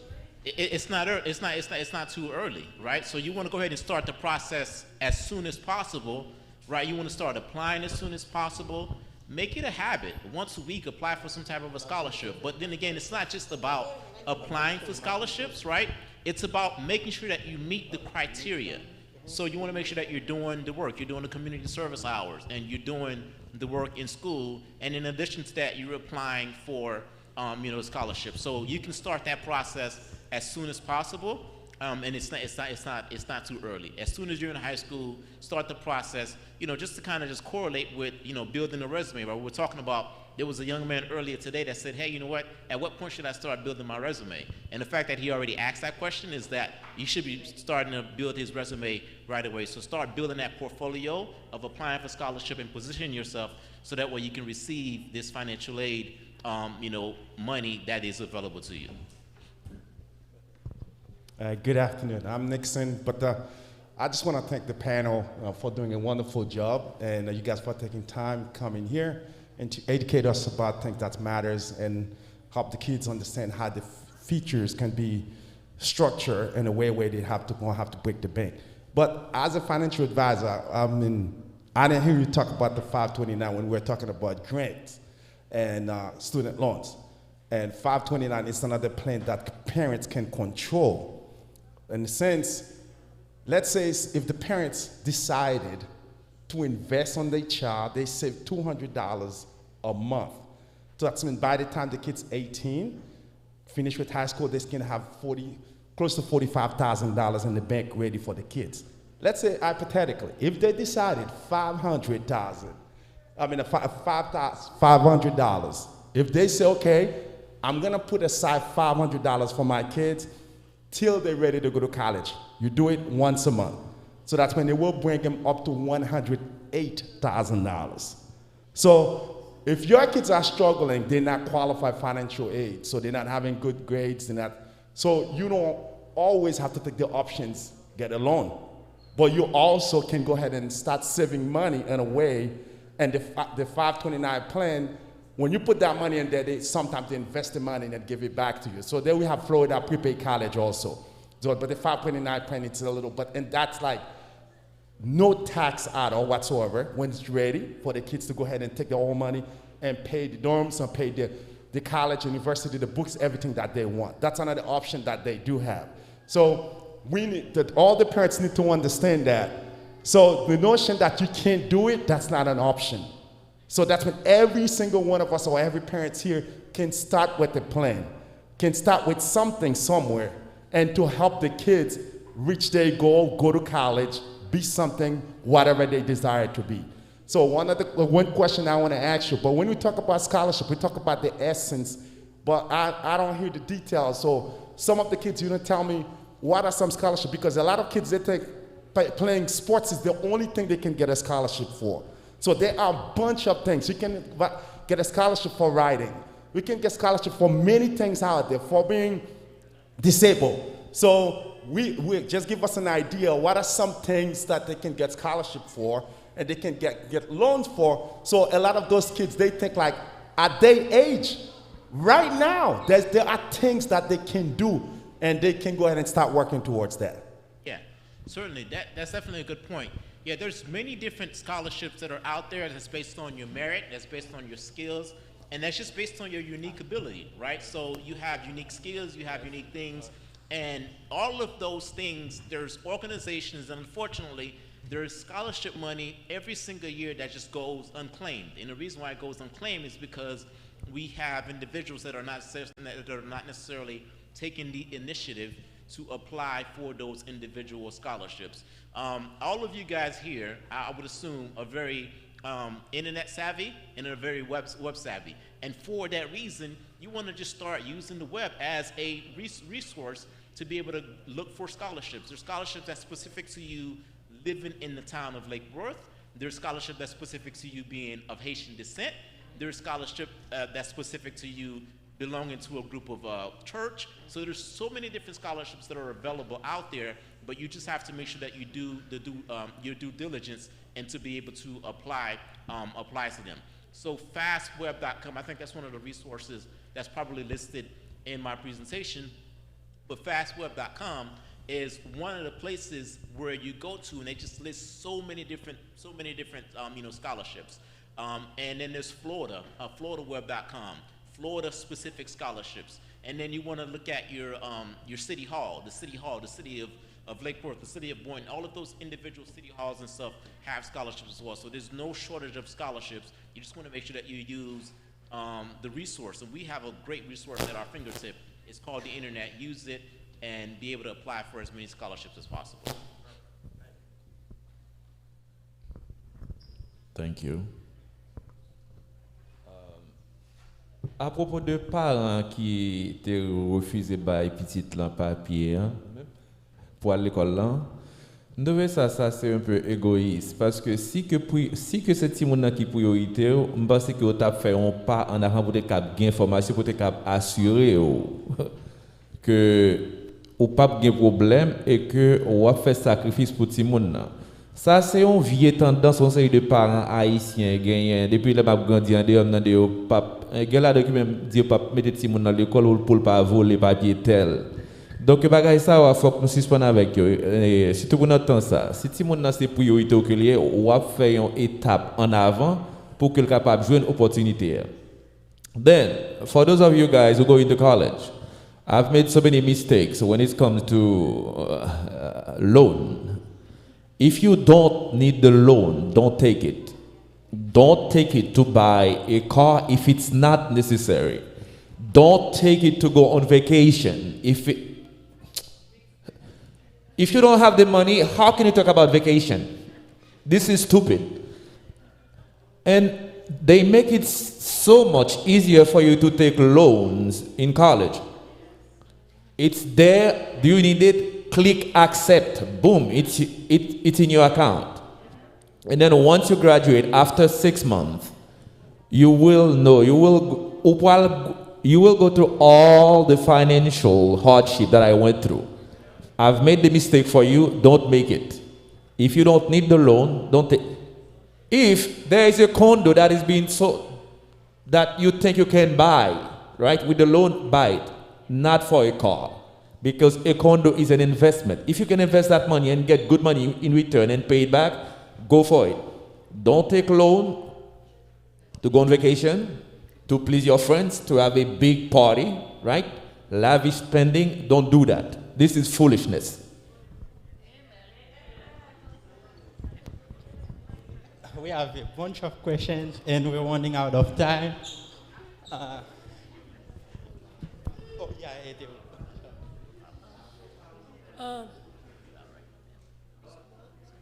I'm okay? Some of the parents want to know if they already have a loan on their own, if they can still sign for their child or their children. When you say they have a loan, they have a parent plus loan? Like if they went to school for their on their own. Yes, they then can. They had their own loan. Yes. If they can, if they have a child who's going to college, if they can sign up for that. Yes. So the parent plus loan is based on credit worthiness. So it's based on credit, right? So what happens sometimes is that a parent will go through the financial aid process, and as they go through the financial aid process to try and help the student. So I gave you a case scenario earlier whereby the school costs $6,000 for the year, and the student is eligible for $3,000 in grant, $2,000 in scholarship. Now the student has a $1,000 balance, right? And that balance has the ability to be covered, let's just say, by the Parent Plus loan. If the parent applies for that loan and the parent gets denied for the Parent Plus loan, for example, now the student becomes eligible for additional student loans, which is why, again, that's another reason why sometimes when parents come to my office and we used to have conversations with parents, one of the misconceptions is they were saying that, well, I don't want to apply for it because I don't have good credit. I was like, that's the very reason why you should apply for it, because when you apply for it, you get denied. Now the student becomes eligible for more money. So it's always in the parent's best interest to go through the application process so that way you can show due diligence, and that way you can show that you've tried, and you can always deny it. So let's just say you got approved for, say, $3,000 in loan, and you decide that you don't want to take out that Parent Plus loan because you have the opportunity to take a loan with your bank, or you have that money in savings, or whatever the case may be. You can always decide to not take that loan, but it's always in your best interest to complete the process, so that way you can get a complete package and have the opportunity to see what the student is eligible for. Does that answer your question? Yes. Okay. Okay, we have someone here. Okay, I just wanted to piggyback off of some of the things that were said earlier. With respect to financial aid, I understand what you're saying, that there are different options available to family members, that you can get a grant, you can get a student loan, you can get a scholarship, and sometimes it's a combination of everything. What I want to make sure people understand is that you need to apply so that you can find out what your options are and then select what the best option is for your particular family, okay? Some family members may not want to co-sign, but that child might be able to get 100% grants, 150% scholarships, and you have to be able to see what's gonna fit for your family by trying, okay? And someone's asked earlier about whether or not, or how do you find out about these things? Vladimir just mentioned a couple of resources, but you can also talk to your community. There's people who've gone to college before you who may know of a scholarship, who may know about programs. Go to your financial aid assistants in your high school. Go to the college that you want to go to, their financial aid departments. I was able, fortunately, to be blessed with somebody in my college who every year we sat down and she mapped out all these grants that were available due to either my academics, my volunteer, or my internships. And you can have the same thing happen for you. If you're starting young now and you're looking into something, start off with your high school counselor. Ask them what community stuff grants are available for you, what scholarships are available for you. It's not always about your academics. It's not always about your athletics. It could be something that you've done in the past or some heritage that you have. But you have to know your options in order to exercise them. Oh, I had a question before. Good point. All right. We'll take our last question because we still have two presenters. I'm going to cut myself because Brother Michelle is our guest. How do I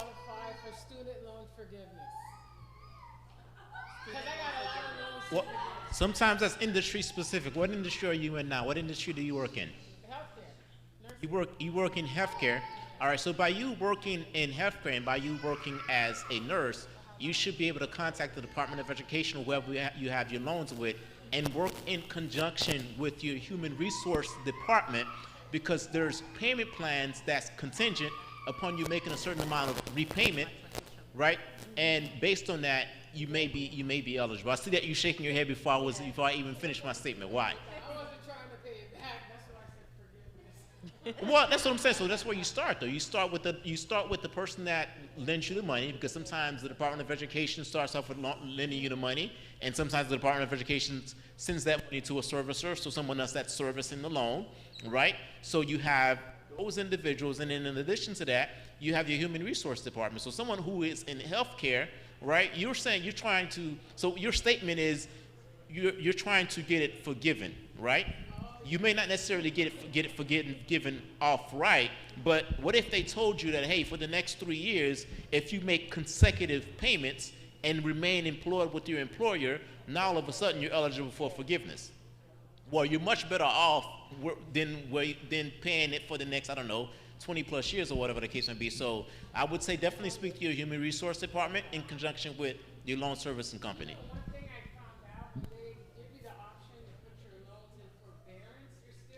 Accrues interest. So you're putting me more in debt. So it's like, yeah. They're not really helping the situation. This is the issue that most college students run into, is that we go to school and your loans, your debt is just going higher and higher and higher and higher.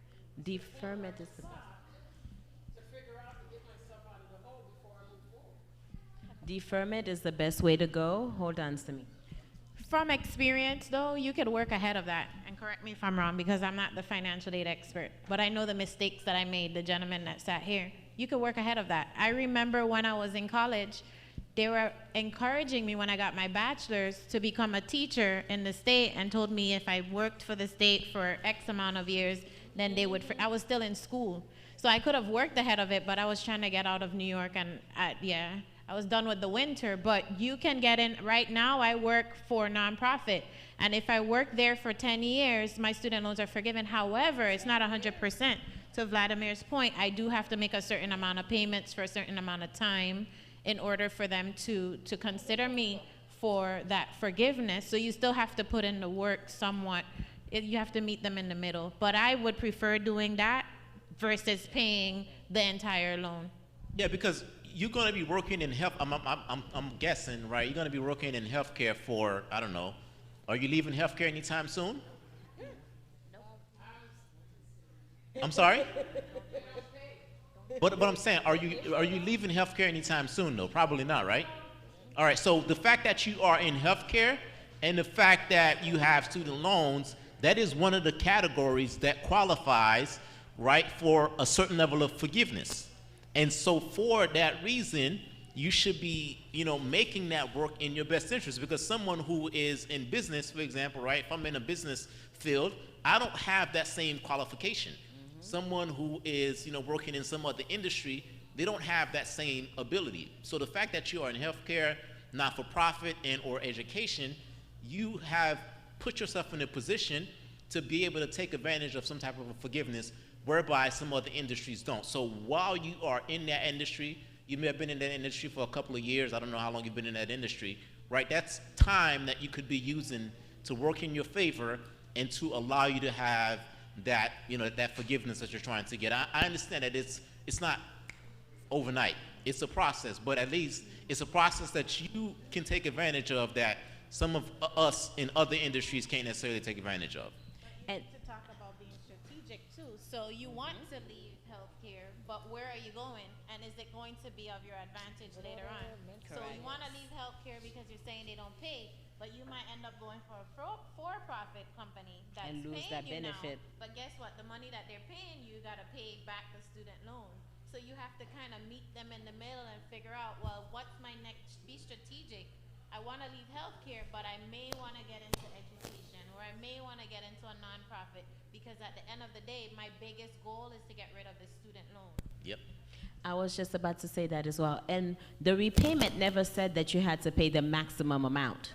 So that's why it's so important to talk to your lender. So you are in public service, teachers, police work, police officers, nursing, firefighters, all of those are public service. So the fact that you're giving back to the public, you qualify for the loan forgiveness. They don't say your payment is 200. They're willing to accept 50. They just ask you that you pay 10 years of 50. They just want to see that you're doing that part. They never said you had to pay the maximum, the 200. They just want you to see that they understand you're giving back, you're doing your due diligence because you took the loan, and in return for giving back and for serving the community in 10 years, they're going to wipe it. Believe me, I owe almost 200,000. They could wipe it. Yeah, so yeah, you just yeah, good point. Hello, everyone, and thank you for taking the time to bring all this knowledge to us. One of the questions that I had is, do you have any financial advice for somebody who's not considering the traditional college route? Because especially in our community, we have a lot of people who are interested in mechanics or electronics, who wants to do trade school, and let's say they came from, one of our islands, and they were well past the high school age, and that's what they used to do back home, and they have a passion for it, but they need some financial assistance to get some certifications in the States. So do you have any financial advice for somebody who's considering like trade school or any vocational careers? Sometimes the cities offer these programs. I know the city of Del Rey will pay based on your income. They will pay for you to learn a trade. So there are programs to the local cities that actually allow you to go to school and learn a trade, whether it's air conditioning, electricity, being an electrician, a mechanic, all that stuff. So they do have, the local cities offer that. I don't know if Vladimir know of any other.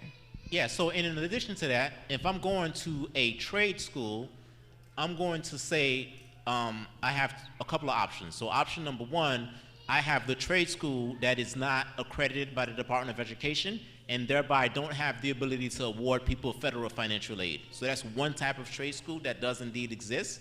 The other trade school that exists is a trade school that is indeed accredited, and because that trade school is accredited, that trade school can now accept scholarships. That trade school can now accept grants. Now that trade school can accept federal financial aid and thereby put you in a position where you can use federal financial aid at a trade school that is accredited. So I would look at the accreditation factor if you wanted to go that route, because if you look at the accreditation factor, then that benefits you from being able to use all of the federal and state benefits from a financial aid standpoint.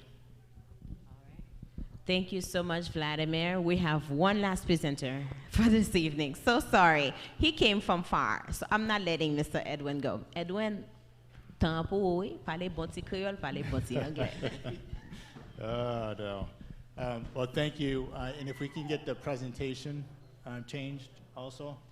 But I go ahead and get started. I mean, this is such an important conversation, so I hate to interrupt it. So I'm going to try to really tie in what was just said before by the two other speakers. I think what has been said, if you're listening, can change how successful you are. I mean, these are very important topics. And I'm going to talk a little bit about money. But money has everything to do with what you want to do. And these conversations in different ways have touched on this. If you want to go get a job, interview well, and so on, why? You got to make money, right?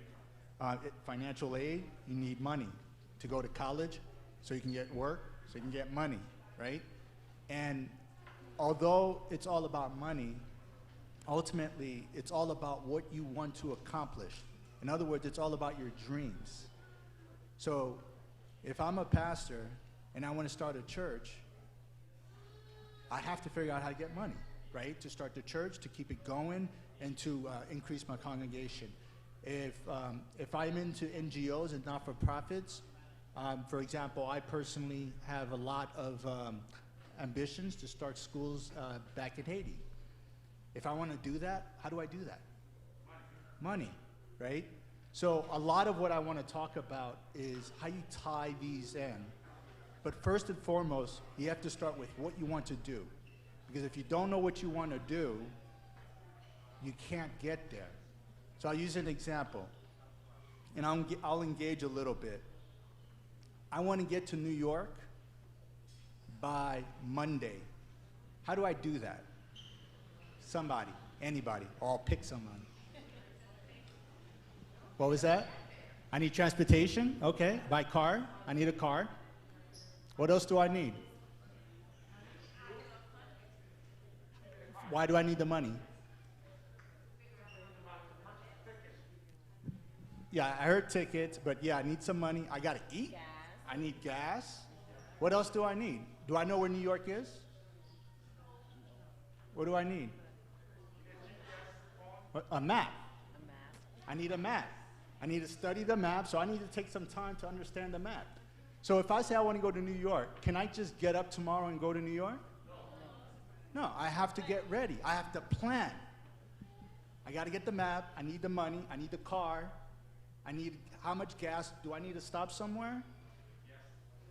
Yeah, unless I plan on driving all the way.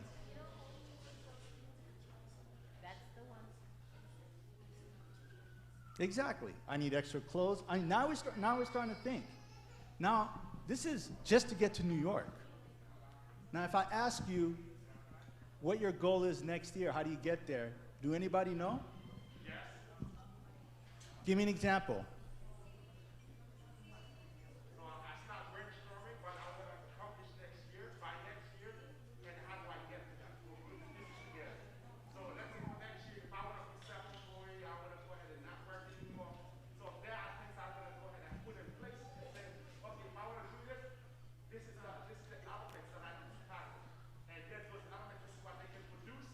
And so long they can produce the number that I want and it's satisfactory, and then I can move on to my plan. Exactly. And it probably takes, if you have your goal, you probably spent a lot of time thinking about what you want to do, right? This is not just something you're just spitting out, I hope, right? You know what you want to do, and you have to plan for it. So the reason that's important, because your plan is going to change. I'm going to use myself as an example, because I haven't introduced myself. So today, I am in education, and I am a leader in education. But that was not my plan. But the entire time, I wanted to have a family, I wanted to be financially secure, and so on. So now I'm in a position where I can say that I'm in a good place, right? I can retire early. But if you look 10 years ago, I made a lot of the same mistakes. I had a lot of debt. I had $50,000 of credit card, and so on, right? And that's because I did not have anyone give me the map. I didn't take the time to plan, but I had a goal, right?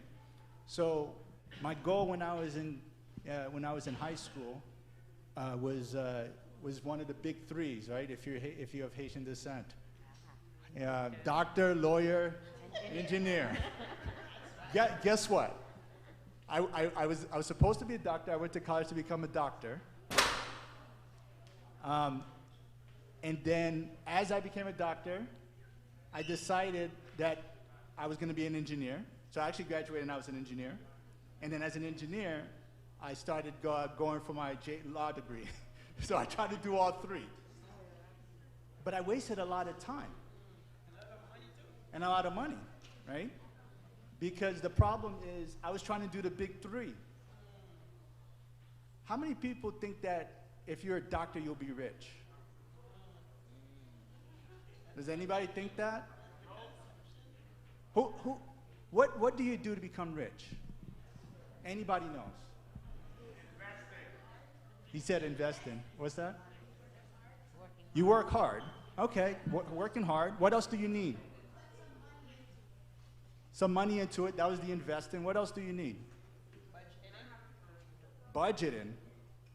Budgeting. Saving. But budgeting is the key. Exactly. And that's part of the budgeting process. If you start right now, so any of you who are not graduated high school, about to graduate high school, about to go to college, every adult in this room will tell you how lucky you are. You know why? Hopefully you don't have any debt at that age. You get to start new, fresh. You get to make your plan. If you were to ask me tomorrow, and it's not only because I'm in education, but if you were to ask me tomorrow, I want to retire at 50 and not have to worry about anything for the rest of my life in terms of money, I can give you the answer. Become a teacher. Really? The teacher, being a teacher is one of the only last jobs. There's a few others where you can get a pension plan. For my financial people, you know what the pension plan means. That's money for the rest of your life. As long as you live in, you get the money. Did somebody tell me that when I said I wanted to be a doctor and I spent all that money? No. Guess what a doctor has to do to make sure that he has enough money for the rest of his life? 401k, Roth IRA, and exactly. And you better make sure you have about $10 million, right? So your goals matter. You have to know what you want to do. Because if you just try to do something just because other people are telling you to do it and you don't plan, you don't budget, you don't figure it out, then you're going to end up making the same mistake. So I start with, you have to dream. What do you want to do? And it's not that easy, right? Because if I say, I want to dream because I want to be a doctor, I want to be a doctor, that's my dream. Why do I want to be a doctor? Right? Because anybody who knows that who wants to be a doctor, or whoever tries to do that, knows that you're going to have a hard time doing some of your other goals. Raising a family, right? I get to see my daughter every night, for example, right?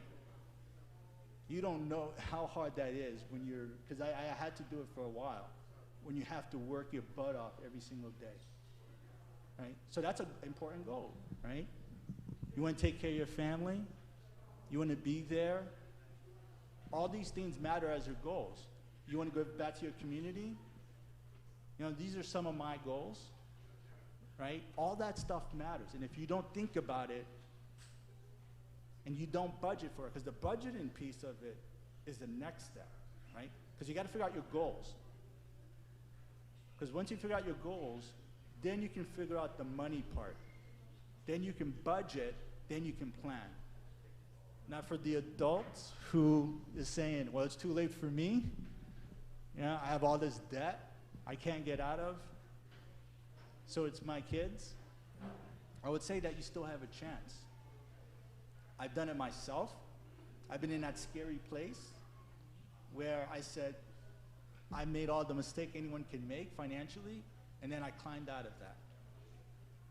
And I said I was going to take this credit card and pay it off in 5 years. You know how hard it is to dedicate every penny to making sure that you pay off your credit card? You don't do anything else. You eat rice and beans, and you go to Publix and chop the chicken up and eat it every single day. I'm missing my mom because she used to cook for me all the time, right? That is really hard, but that's how you get out of it. So the problem is, what is the choice you want to make? What is the goal that you have? So now I get into some of the money part of it. How do you make money? Anybody? Investing is one way. You make money off of, well, you need the money at first, right? So if you're going to invest it, you need the money. That's correct. You work. What's that? Earn wages, that's work. You work. When anybody think about how to make money, they think about a job. First and foremost, a job. That's why we go to school. That's why we go to college, to go get a job, to make money. That's the income. How else do you make money? How else do you make money? This is the one nobody ever gets. Do you trade? Do you sell? No, entrepreneurship is one. That's another form. Yeah, that is another form. We'll talk a little bit about that. But how else do you make money? There's an easy way today that you can make more money that no one does. It's not trade. It's not stock. You stop spending. You stop spending. Right? That's the one thing everybody can control. You stop spending.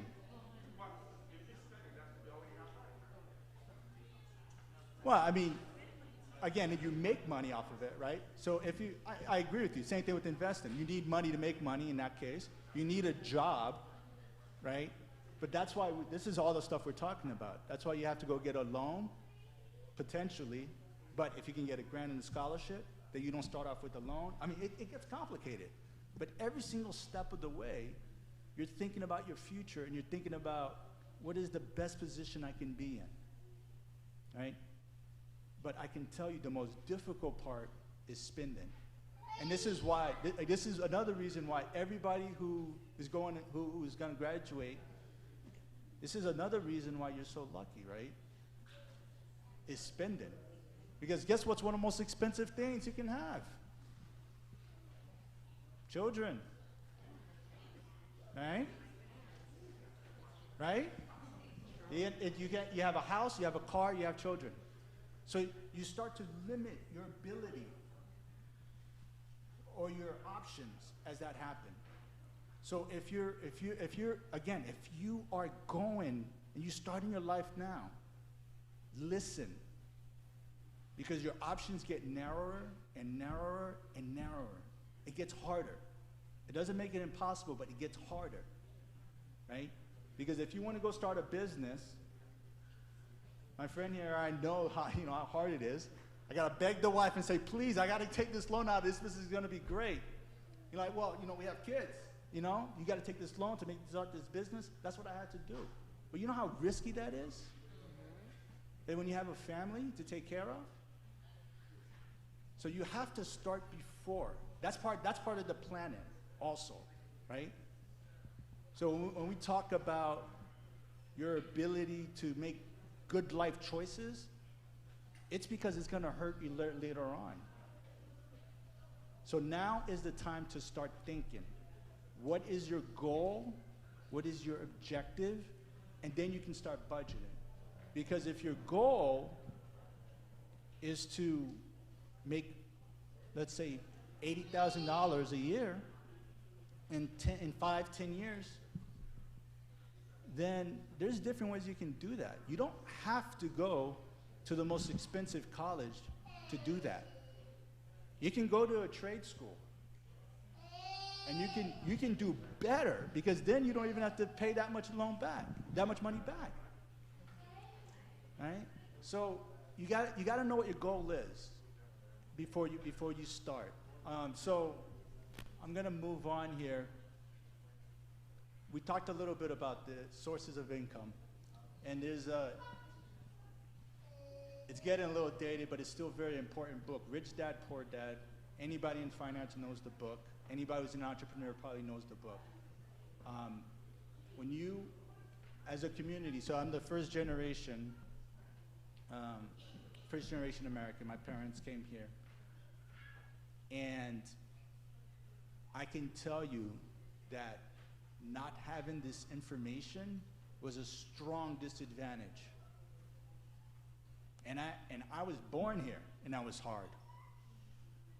And the reason is because how you manage money is not taught in school. And I know I work in school system, and I think we're part of the problem. We don't learn this in school. So because of that, when we go out into the world and we send our kids out to the world, we are at a strong disadvantage, right? I just gave my son Rich Dad, Poor Dad, the book, and he said, Dad, I can become a real estate agent now. He just started college, right? He read the book and he said, I can be a real estate agent now. I said, yeah, you can. You just gotta go take your license exam. You gotta pay for it, and then you can start doing it. 19 years old. Right? That's the smartest thing I've heard him say in a long time. And that's an advantage you can all have, right? So the reason this book is so important is because it tells you that the best way to make money is not working, right? Even though that's what we think. It's not just working.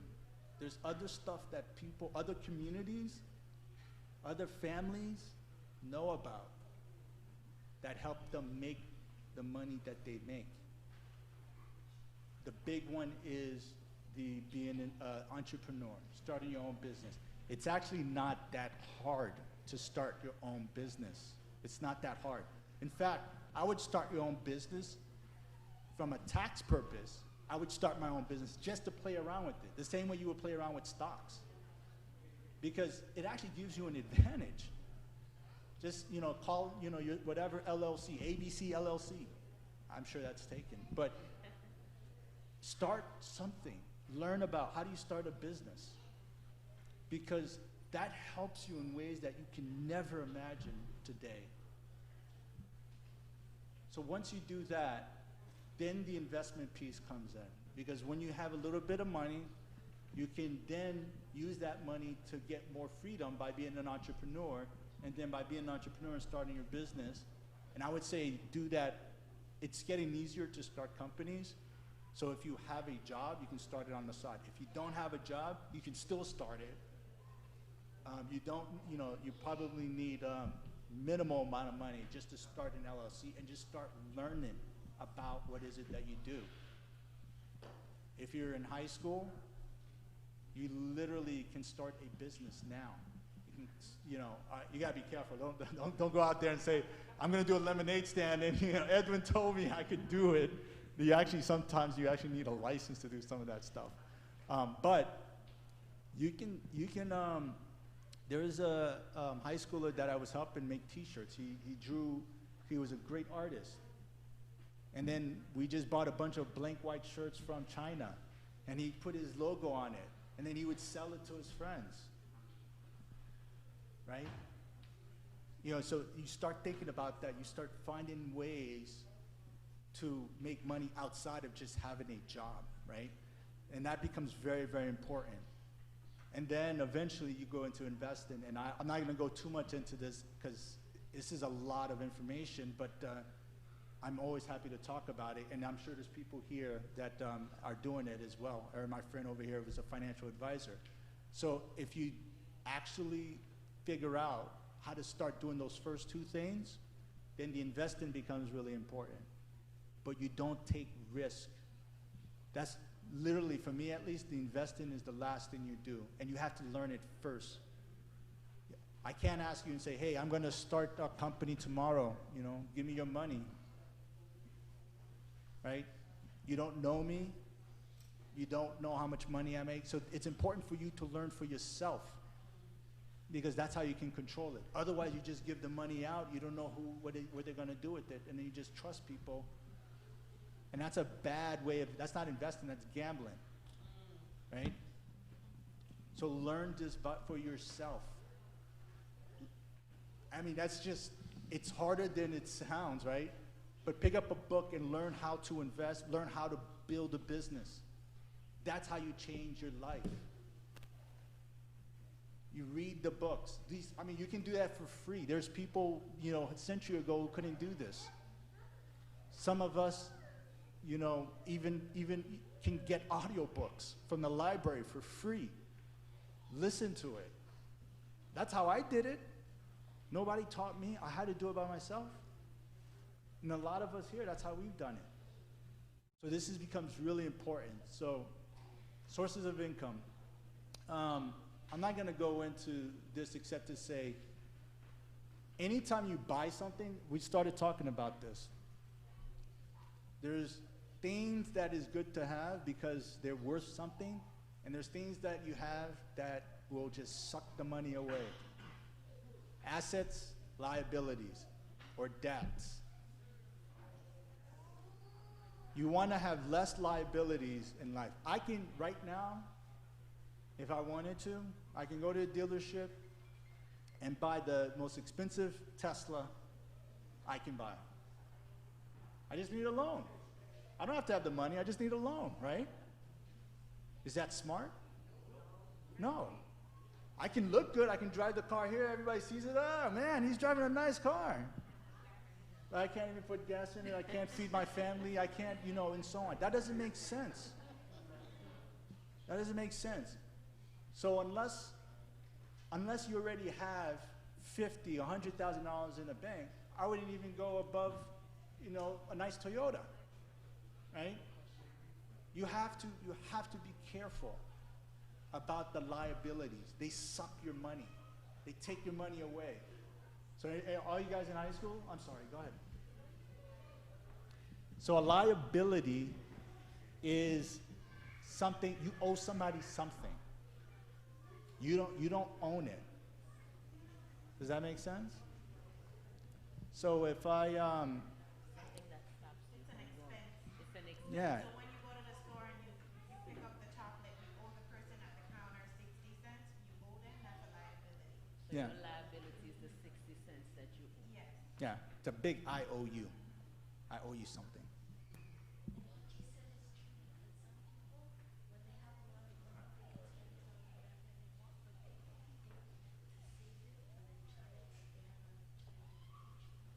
Yeah, and she's I know everybody didn't hear that, but she's talking about the savings piece. And one way, there's different assets up there that I have. One of them is going to be cash and savings, right? That's the asset piece, right? So you're right. Every decision is what it can go into one of the buckets: is liability or asset. You're getting wealthier if you build your asset and you're lowering your liabilities. Not if you're increasing your liabilities. If I buy a house tomorrow, that's a little bit mixed. I'm taking a risk. But if I buy a car tomorrow, I have a liability. I just increased that. I didn't get richer, I got poor, right? If I want to get richer, I got to go the other way. I need to do savings. How can I do savings? That's why I said one of the ways you can do that is by decreasing your expenses. That's one way you can make money. Then you can invest. That's another way to make money. But I always, again, I leave investment for later because you have to have enough cash to be safe. One of the problems we have in this world today, especially in the United States, is that if any of us lose our jobs, we probably can't survive more past a month or two. That's horrible. That means that you have no freedom. No, I don't know if you're taking questions yet, but Yeah, absolutely.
That's right. And that's what we need to do. We need a lot more entrepreneurs that's in the midst of us, so they don't have to go to work with somebody. They can make decisions. If that gives you the options, you can control your family, create time, vacation, spend more time with your kids, and participate in your kids' activities. So I think we need to work and enlarge that, even though we go to school working toward getting a job, getting a good degree, being active, be this, be that. But also, I can be self-sufficient ourselves and be able to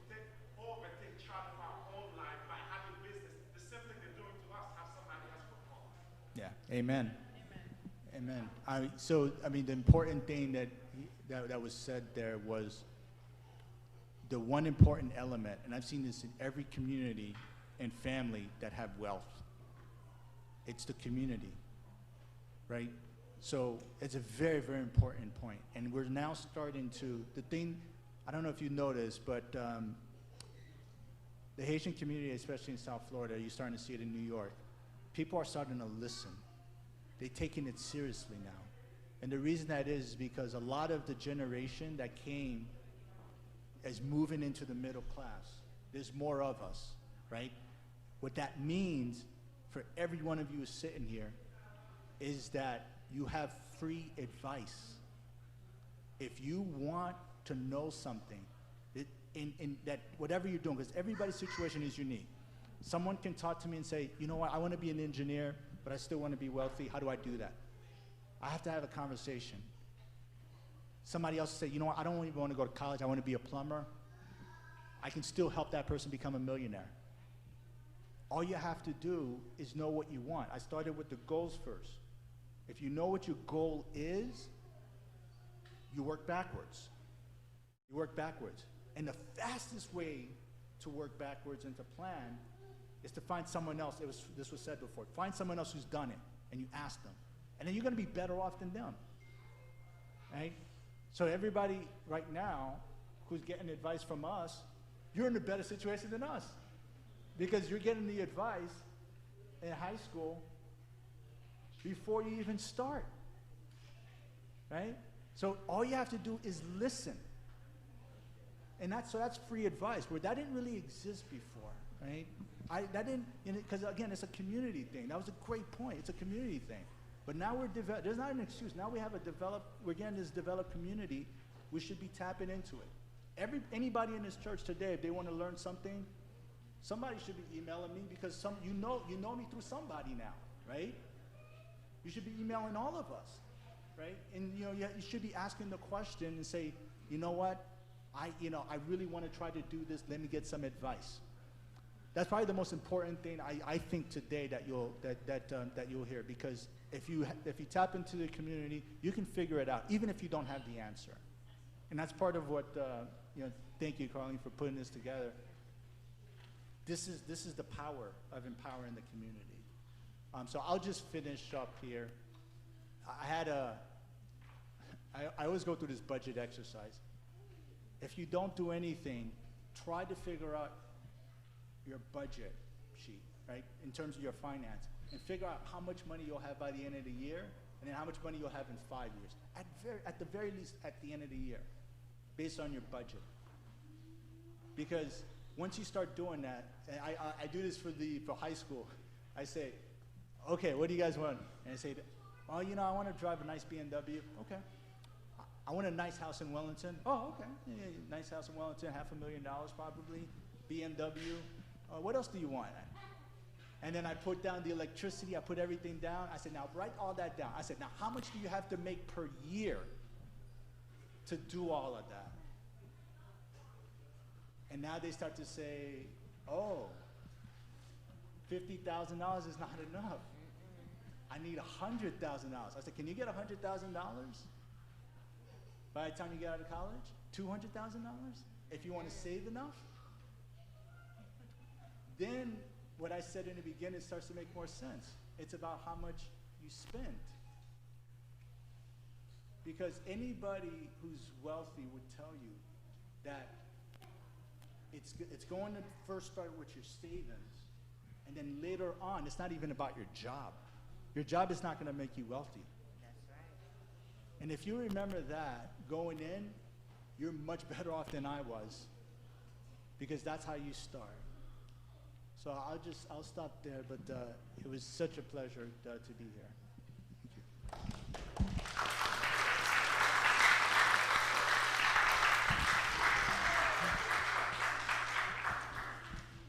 Thank you so much, Edwin, for coming this afternoon. Parce que si nous tendons bagay di la, travail ou pas jam faut river. So c'est ou même qu'on y a là pour qui connaît ti sa blanc bola, ti sa noir bola, qui sort pour le favel, comment pour le gérer pour faire river koto vle river. So, les dépendants gens dépenser, gens manager, so favel, soumettre en bas matelas, soumettre en caille, que n'importe quoi faire, l'important pour nous capable faire des décisions qui aider nous in the future. Toujours chercher un bagage pour penser si moi fais ça comment ça capable bénéficier. On machine descend valeur parce que son bill ou prend. Mais est-ce que machine ça ou ka louer? Est-ce que machine ça ka fait taxi? Qu'on a machine a changé? Est-ce que décision ça me le faire a aider moi dans une façon? Est-ce que si qu'on a la m'acheter là moi dans loyer, m'a payer. Est-ce que me ka prêter sous là loyer? Non. Mais si m'arrêter m'acheter mon stock là, si tu as gon cas qui rive, moi ka prêter sous lui pour faire business. Moi ka prêter sous lui pour me gérer acheter l'autre pour aider me payer lui. Est-ce que si qu'on y a là tout un bagage arrivé, est-ce que me ka louer on mo là dans pour piécer ça m'a faire. Si moi même avant nous marier, nous pas ka faire bill nous sur nous deux et sous tomber malade. Comment on va joindre l'argent que nous là pour payer là? C'est pour bilan dans foyer, c'est pour nous essayer de balancer sous yon moun. Si moun nan tombe le mourir, nous pas vle le mourir, mais s'il allait, famille nan continue.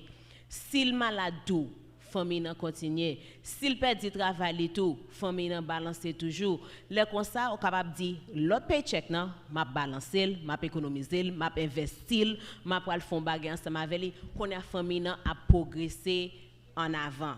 C'est petit conseil ça nous te vinn avec l'après-midi même comme capacité dans parmi même. Let's go through the slides quickly just to give you guys some advice. I unable to go through how quickly go. Parents, grand pile projet nous ka fati moun nou. Florida Virtual School, li gratis. Mettez ti moun yo là-dedans. Si ti moun nan pas passer yon année ou te kembe yon année, avec ça, ti moun capable faire année encore. Si ti moun avance bien, ti moun kan nan middle school ou a faire pour class high school. Ça veut dire living in high school, Palm Beach County the school district there about 2-3 years ago had almost a couple of million from the state. Dual enrollment. Si ti moun nan high school, la pour class collège, là les gratis, nous pas besoin loan, ou pas besoin financial aid, ou pas besoin rien. Et comment ti moun na fait bagay sa yo, Florida Virtual School, ou fait ti moun na progresser en avant, li commencer pour un peu classe, so le livre dans high school, il pas besoin biology, li prend chemistry et puis oups, li get fini, voyez là pour classe dans PBCC. Pendant la pour classe dans PBCC, ou pas payer pour lui parce que l'état get en bas Palm Beach County School District l'argent pour payer pour lui. Gratis ti chéri. Chaque année, Palm Beach State gagne un programme dans summer. Si moun yo capable aller, yo ou payer pour ça yo. Mais si ti moun intéressé à un peu bagay, ou gagne temps pour capable involve ti moun expose. I think it's the part expose them to that opportunity because some people nous dit oh m'vle faire ça. I used to deal with it all the time and now I'll pass them over to Samine. Moun fin faire tout degré li. And our school was for profit. So, on paye au bachelor degree for $60,000, et puis 2 trimestres vont venir, that's when they go to career services. And then they're like, well, what do I do with it? You don't even know. You went with this thinking that if I do this, I'm going to be CSI, or I'm going to be, criminal minds #2. But no, you have to be a police officer first, you have to climb the ranks, and they're like, I don't want to do that. I want to be, criminal minds #2. So invest your kids into those programs. What does it entail for them so that they can make better decisions? Choice program. C'est un programme pour Beach County gagné côté si ti moun dit ma vie fait génie. Ou pas le mettre ti moun dans l'école middle school qui gagne programme génie. Quand les ti moun arrivé là pour essayer ingénieur c'est pour livrer si c'est pas pour lui. Yo fait travail avec Meli, yo fait programme li essayer étudier. Si ti moun veut dans science médicale, yo mettez li tout yo vinn dans high school yo même mettez scrub nan yo puis aller l'école dans l'hôpital dans nursing home. Puis capable travail puis ouais est-ce que c'est pour yo et yo même dans high school yo qui même bâti moun yo classe qui college credits. So ça veut dire not only ti moun te besoin entrer dans médecin qu'on est or in the medical field, li getan entrer, li getan boire là dans l'hôpital, li ouais comment bagay yo fait, li dit on remel And li commencé à apprendre depuis dans middle school, high school, be exposed to it. So these are great programs that are here. Networking. Nous toujours dit moun ça. Ici, nous toujours dit, longtemps nous te dit c'est 60%, 40%. En pile fois, je non job, c'est pas même résumé, c'est pas cover letter, c'est moun ou te connaît. Moun nan connaît qui connaît on qui voit monter qui dit cousine m pour aller les tel gens et puis Jean get un job get pour ou et puis 10 moun appliquer et puis ou camper là. Non. Network, pas la moun, chercher connaît moun. Ou besoin docteur, pas la docteur. Ou besoin faire ceci ou commencer un business, you have to know network because that allows you to move better. When you network, ou parler plus bien, ou apprendre par la moun, ou apprendre chercher connaître information, l'eau network encore tout, ou joindre information plus vite, so ça veut dire qu'on y a là, sous besoin bagay, me déjà dit oh, bon me relé Edwin de Palm Beach County School District la font bagay là, et ça qu'a passé. How would I know that? Si m'bate chercher font connexion à Edwin. So ça veut dire me temps puis devant tout le monde. Better opportunities. Si gon bagay tout parce que moi connaître li la geta dit hey, Caroline gon bagay k'ap vini, prépare ou m'konon t'intéresser. I would not know that. You would not do that if you did not network. So overall you grow. Real estate, investment. Listen, kids, people who are not married, who do not have children, take the risk. This is the best time for you to be a risk taker. M'baka di nan l'autre façon encore, ou pas gen chay sous dos. Si qu'on a besoin de bagay, faut mari d'accord, faut madame d'accord. Faut tout bagay. Mais pour contou, take that risk. Ou poko get timoun, ou poko get pil bagay, so take that risk. So you want to think about the importance of credit, your credit debt, your student loans, parents investing in timoun no, your cash flow. You want to look into fixed rate, interest rate. You want to make sure you have a safety net, 3 to 6 months, emergency fund. So get into those things and invest into yourself. I would, as a teacher, a former educator, read, build vocabulary. I cannot stress it. So keys to success. Lord, I gotta use my phone on this one. All right, give me a moment. I have a few keys of success for you guys. And we leave on that note. Okay. Be ambitious. Having the drive and wanting something different for yourself. Pa gen moun k'ap vlel pou ou sou pa vlel. You have to want it. You have to make it happen. Like Edwin was saying, how do you make it happen? Ba yo difficile pour nous gap travail, nous gen bill, si moun nan kon nou, or I'm starting up, my family doesn't have the means to give me money to start. Learn to live below your means. Save, invest your money. Study and learn your trade. Whatever your interests are, study and learn it. Network as I talk about it. And on conseil, sou pa kompren non bagay, pa entre la dan. Li ka travay pou Jean, parce que Jean konnen li. Mais si ou pa konnen li, li pap mache pou ou. So don't get into it. To continue, be wise with your choices. Because the world where your mistakes are made is very different from the world you're trying to correct your mistakes. So be very wise as you make decisions. This advice came from Vladimir. Be humble. Network. Where j'en ai parlé de networking, ça? Mentorship. Cherche un monde qui dans l'industrie, cherche un monde qui fait déjà, cherche un monde où est capable d'avancer. Parle avec moun ça, prends conseil dans mes moun ça. And lean into proven formulas. Gen des bagages qui marchent déjà. S'il y a marché, pas changer. Entrez là dans le tout. M'étudier blanc yo en pile.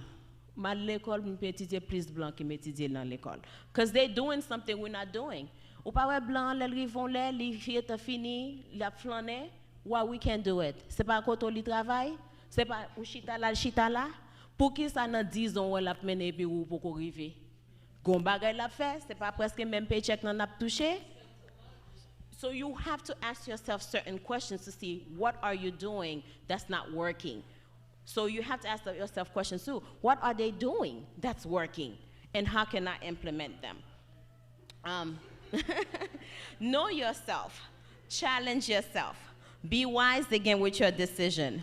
Be mindful of your environment. What I mean by that, cherchez moun nan cercle qui ka aider ou. M'toujou di ou pa ka se sel ou même qui en lè nan cercle. Ça veut dire tout moun ap vin sou ou pour mando conseil. Qui lè ou même wap grandi. It's not being ou pas égoïste, it's not being selfish. Mais faut gon moun kan lè ou, faut gon moun kan ba ou.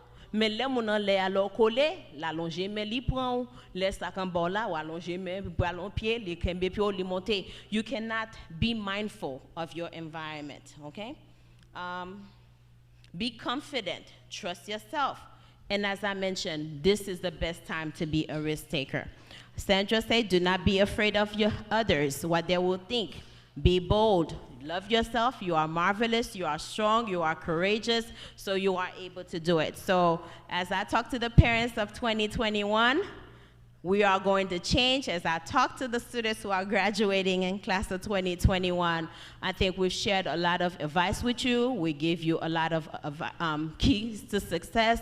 The rest is up to you. After God, it is up to you. If you want it, you can use yours. So you just have to think, plan, and work backwards. This is where you want to be. This is what I have to do. So this is the end goal, and you trick back to make sure that every decision that you make today will lead to that end goal. So that is it, Brother Ankit.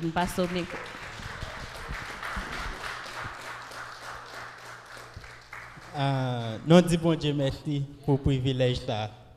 Là malheureusement là pas fou la moun avec parents qui t'a devine attendre des conseils ça.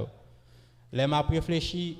Lem te fait vin boy si me gen 19 ans and I want alone pour moi te fait toute carrière si me te jeune conseil ça moi en pile bagay me t'a fait que me pas jeune possibilité pour me te connaître pour m'ajouter sur ça c'est Kaline a dit moi gon tonton qui toujours dit ça au besoin yon précédent yon antécédent faut c'est un chaîne nié gon monde qui vient avant gon monde qui vient après ou dans mi-temps. Moun qui en vont là au besoin et moun qui vient après là le besoin tout. Moun qui vient après là le besoin au besoin tout et moun qui n'a antécédent précédent besoin tout. So c'est nous tous qui pour travailler ensemble pour nous accomplir quelque chose dans la société et moi même point bagage qui fait me fier comme ça les moi vont côté son haïtien cap mener même j'avais. C'est pour nous mettez plus en face sur ça et des petits moun yo pour progresser pour nous capable changer ça moun yo a pensé de nous. Nous avons pile professionnel malheureusement c'est étranger a servi pas servi nous. Parce que et yon nan bagay tout les nous gen ti moun yo k'ap graduer nan mi-temps nous comme ça nous quitter à l'autre côté. Dans l'église nan la yo grandi, l'église n'a pas gen l'argent, l'église n'a pas conseil des bagay parce que les nous fin lever comme ça nous tellement pas encadrer trop, ils obligés à l'autre côté. Faut nous encadrer tout priorité parce que nous besoin professionnels pour nous fonctionner parmi nous tout. So, pour nous clôturer, nous disons merci n'a pas demandé l'autre fois pour nous applaudir pour panélistes pour moi. Ils ont fait un gros job. OK. Et n'a premier certificat dans moment avant ça tout pour aller. M'a rappelé nous que pour nous qu'a fait travail ça nous grand pile bagaille nous t'a voulu faire les moi avec ces Kaline nous a parlé nous bonne bagaille c'est tout pour ces Kaline qui toujours une bonne idée on sait des bagailles nous t'a fait mais gain bagaille qui empêche nous faire parce que nous pas impossibilité non mais nous c'est pour ça n'a demandé aussi porter département éducation aux gens nous capables pour nous qu'a faire geste pour nous encourager dans travail que yo gain pour faire pour qu'a venir succès parce que j'aime te dire hier soir les réussissent, c'est nous-mêmes qui réussissons tout. Mais si vous faites, c'est nous-mêmes qui faisons tout. So, on nous aide. Nous avons un fonds de wedding à soir, fritaille la pied, côté que nous prenons vendre fritaille dans Doka. Nous demandons nous tous qui pour nous participer, acheter juste pour nous capables de supporter le département. Même si nous n'avons pas l'argent dans poche ou kounya, tout c'est mon effet, ouais avec ces Kaline, tout c'est mon Ebenezer, ouais avec ces William, c'est Nathalie, frère Anslo, ouais avec mon sao pour nous connaître comment nous arranger, nous acheter, nous porter comme la pita. Aidez-nous pour nous capables de jouer moyen pour nous faire effort avec Timonio. Sans plus tarder, nous passons avec le certificat. Les moyens cités non sous là, nous sommes capables de passer pour venir prendre. Pour t-shirt, nous avons des t-shirt aujourd'hui, mais il y a un problème. Les gens qui ont fait t-shirt là, ils n'ont pas suivi l'instruction, nous avons très bien. Donc, il y a non élèves qui pas imprimé. Donc, nous avons proposé au tourner pour faire de façon nous voulons et nous avons distribué. Soit moi-même, parents me connaissent, je personnellement, ça me connaît, les teams nous viennent avec l'éclaireur, il y a besoin avec ces maquis. Pour ces câlines, la passe est distribuée à parents connaissent et parents qui l'église dans tout, capable de prendre un t-shirt avec l'autre token que nous avons gagné si possible. Après les Moïse Paul, c'est une gardien. C'est un certificat qui honore Timonio pour le travail qu'il a fait. You're welcome, congratulations. Ivanik Paul, c'est un petit monde qui a demandé en pile questions, qui fait programme dans le marché tout. On a demandé pour continuer à participer comme ça, Ivanik. Wingersley Paul, Wingersley. S'il n'est pas là, parent ni là, ou bien sibling ni là, ou Kevin prend pour lui, Wingersley. Moté Salik. Moté Salik.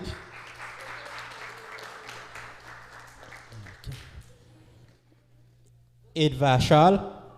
C'est un home inspector, parent qui l'a eu. Nous connaissons, prend numéro, nous avons besoin. Loxley Charles. C'est petit Lito.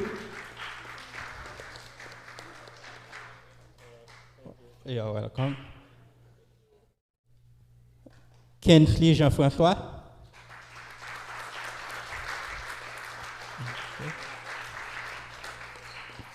Ilaya Barthélemy. Azaria Barthélemy. Sébastien Eliska. Okay. Kaisha Charles. Kaisha. Ismaël Clairvoyant. Amalia Barthélemy. Johanna Saint-Preux. Sébastien. Ashley Clerget. Kemvet Milfort.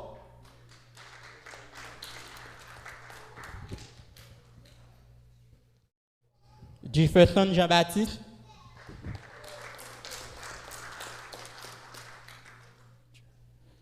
Noelia Smith.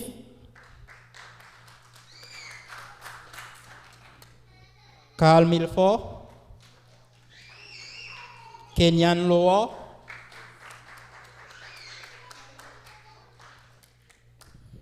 Bradley Gustama. Chérubin Joseph.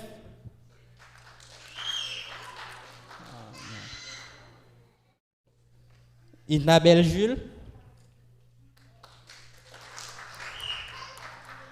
Radley Senon.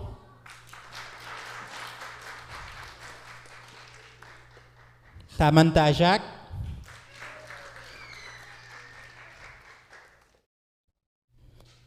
Soulier Océan. Ok. Merci. Congratulations à nous toutes. Et pour nous capables. Ismaël, Clairvoyant. Pour nous capables de clôturer, nous mettons nous debout. Nous avons chanté dans le numéro 177, reste avec nous, premier et dernier couplet. Ensuite, nous avons récité son premier et nous avons demandé ensemble avec Nicole pour le faire prière finale pour nous. Reste avec nous, Seigneur, le jour décline, la nuit s'approche, nous menace tous. nous implorons ta présence divine. Reste avec nous, Seigneur, reste avec nous. Sous ton regard, la joie est sainte bonne. Près de ton cœur, les pleurs même sont doux. Soit que ta main nous frappe ou nous couronne. Reste avec nous, Seigneur, reste avec nous. Psaume 1er. L'homme qui ne marche pas selon le conseil des méchants, qui ne s'arrête pas sur la voie des pécheurs et qui ne s'assied pas en compagnie des moqueurs, mais qui trouve son plaisir dans la loi de l'Éternel et qui la médite jour et nuit. Il est comme un arbre planté près d'un courant d'eau qui donne son fruit en sa saison et dont le feuillage ne se flétrit point. Tout ce qu'il fait lui réussit, il n'en est pas ainsi des méchants, ils sont comme la paille que le vent dissipe. C'est pourquoi les méchants ne existent pas au jour du jugement, ni les pécheurs dans l'assemblée des justes. Car l'Éternel connaît la voie des justes et la voie des pécheurs mène à la ruine. Amen. Nous remercions infiniment notre Père, notre Dieu, pour bienfaire envers nous manifester, pour miséricorde, pour grâce, pour permettre nous de gagner un programme qui était excellent. Nous remercions, Père, parce que dans ce moment, c'était un moment difficile, mais vous te permettre à jeunes pour gagner une autre étape dans la vie. Nous demandons, Père, pour capable toujours avec eux, permettre que Saint-Esprit soit capable d'accompagner dans le reste de la vie, pour capable toujours faire confiance en dépit de tout ça qui a passé, pour qu'on ait des été attachés à eux-mêmes, pas gagner un cap difficile, mais il y a toujours remporté la victoire. Merci pour le programme ça. Alors que nous prenons aller la caille nous, nous demandons que chaque monde qui est là capable de conduire dans demeure respective bien, nous capable de gagner une heureuse semaine et nous capable de retourner encore pour nous capable d'adorer en esprit en vérité le sabbat qui va venir. Pardonnez péché nous, diriger la vie nous, rester bon côté nous, faire pour nous du bien, faire pour nous au-delà des demandes d'espérance nous. Au nom de Jésus, lui qui vit et règne de maintenant au siècle des siècles.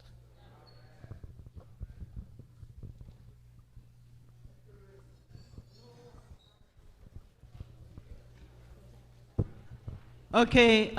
Au nom de pasteur l'église là et au nom de anciens, nous voulons remercier Sœur Caroline avec le département éducation à Éphèse et nous voulons remercier frère Ankid avec le département Ebenezer. Nous again nous disons merci et merci à panel là. Donc nous croyons que c'est pas, it's not going to be the last. And thank you so much for your time and your presentation. We were all blessed by it. So we hope that it's not going to be the last one for Ankid and Sir Colleen. It's just going to be the beginning. All right? So meanwhile, we wait, nous attendons tout le monde pour nous acheter fritaille. Soirée a commencé depuis Kounia. Donc, faire tout ça qui dépend de nous pour que nous soyons capables de supporter l'église. Encore une fois, merci.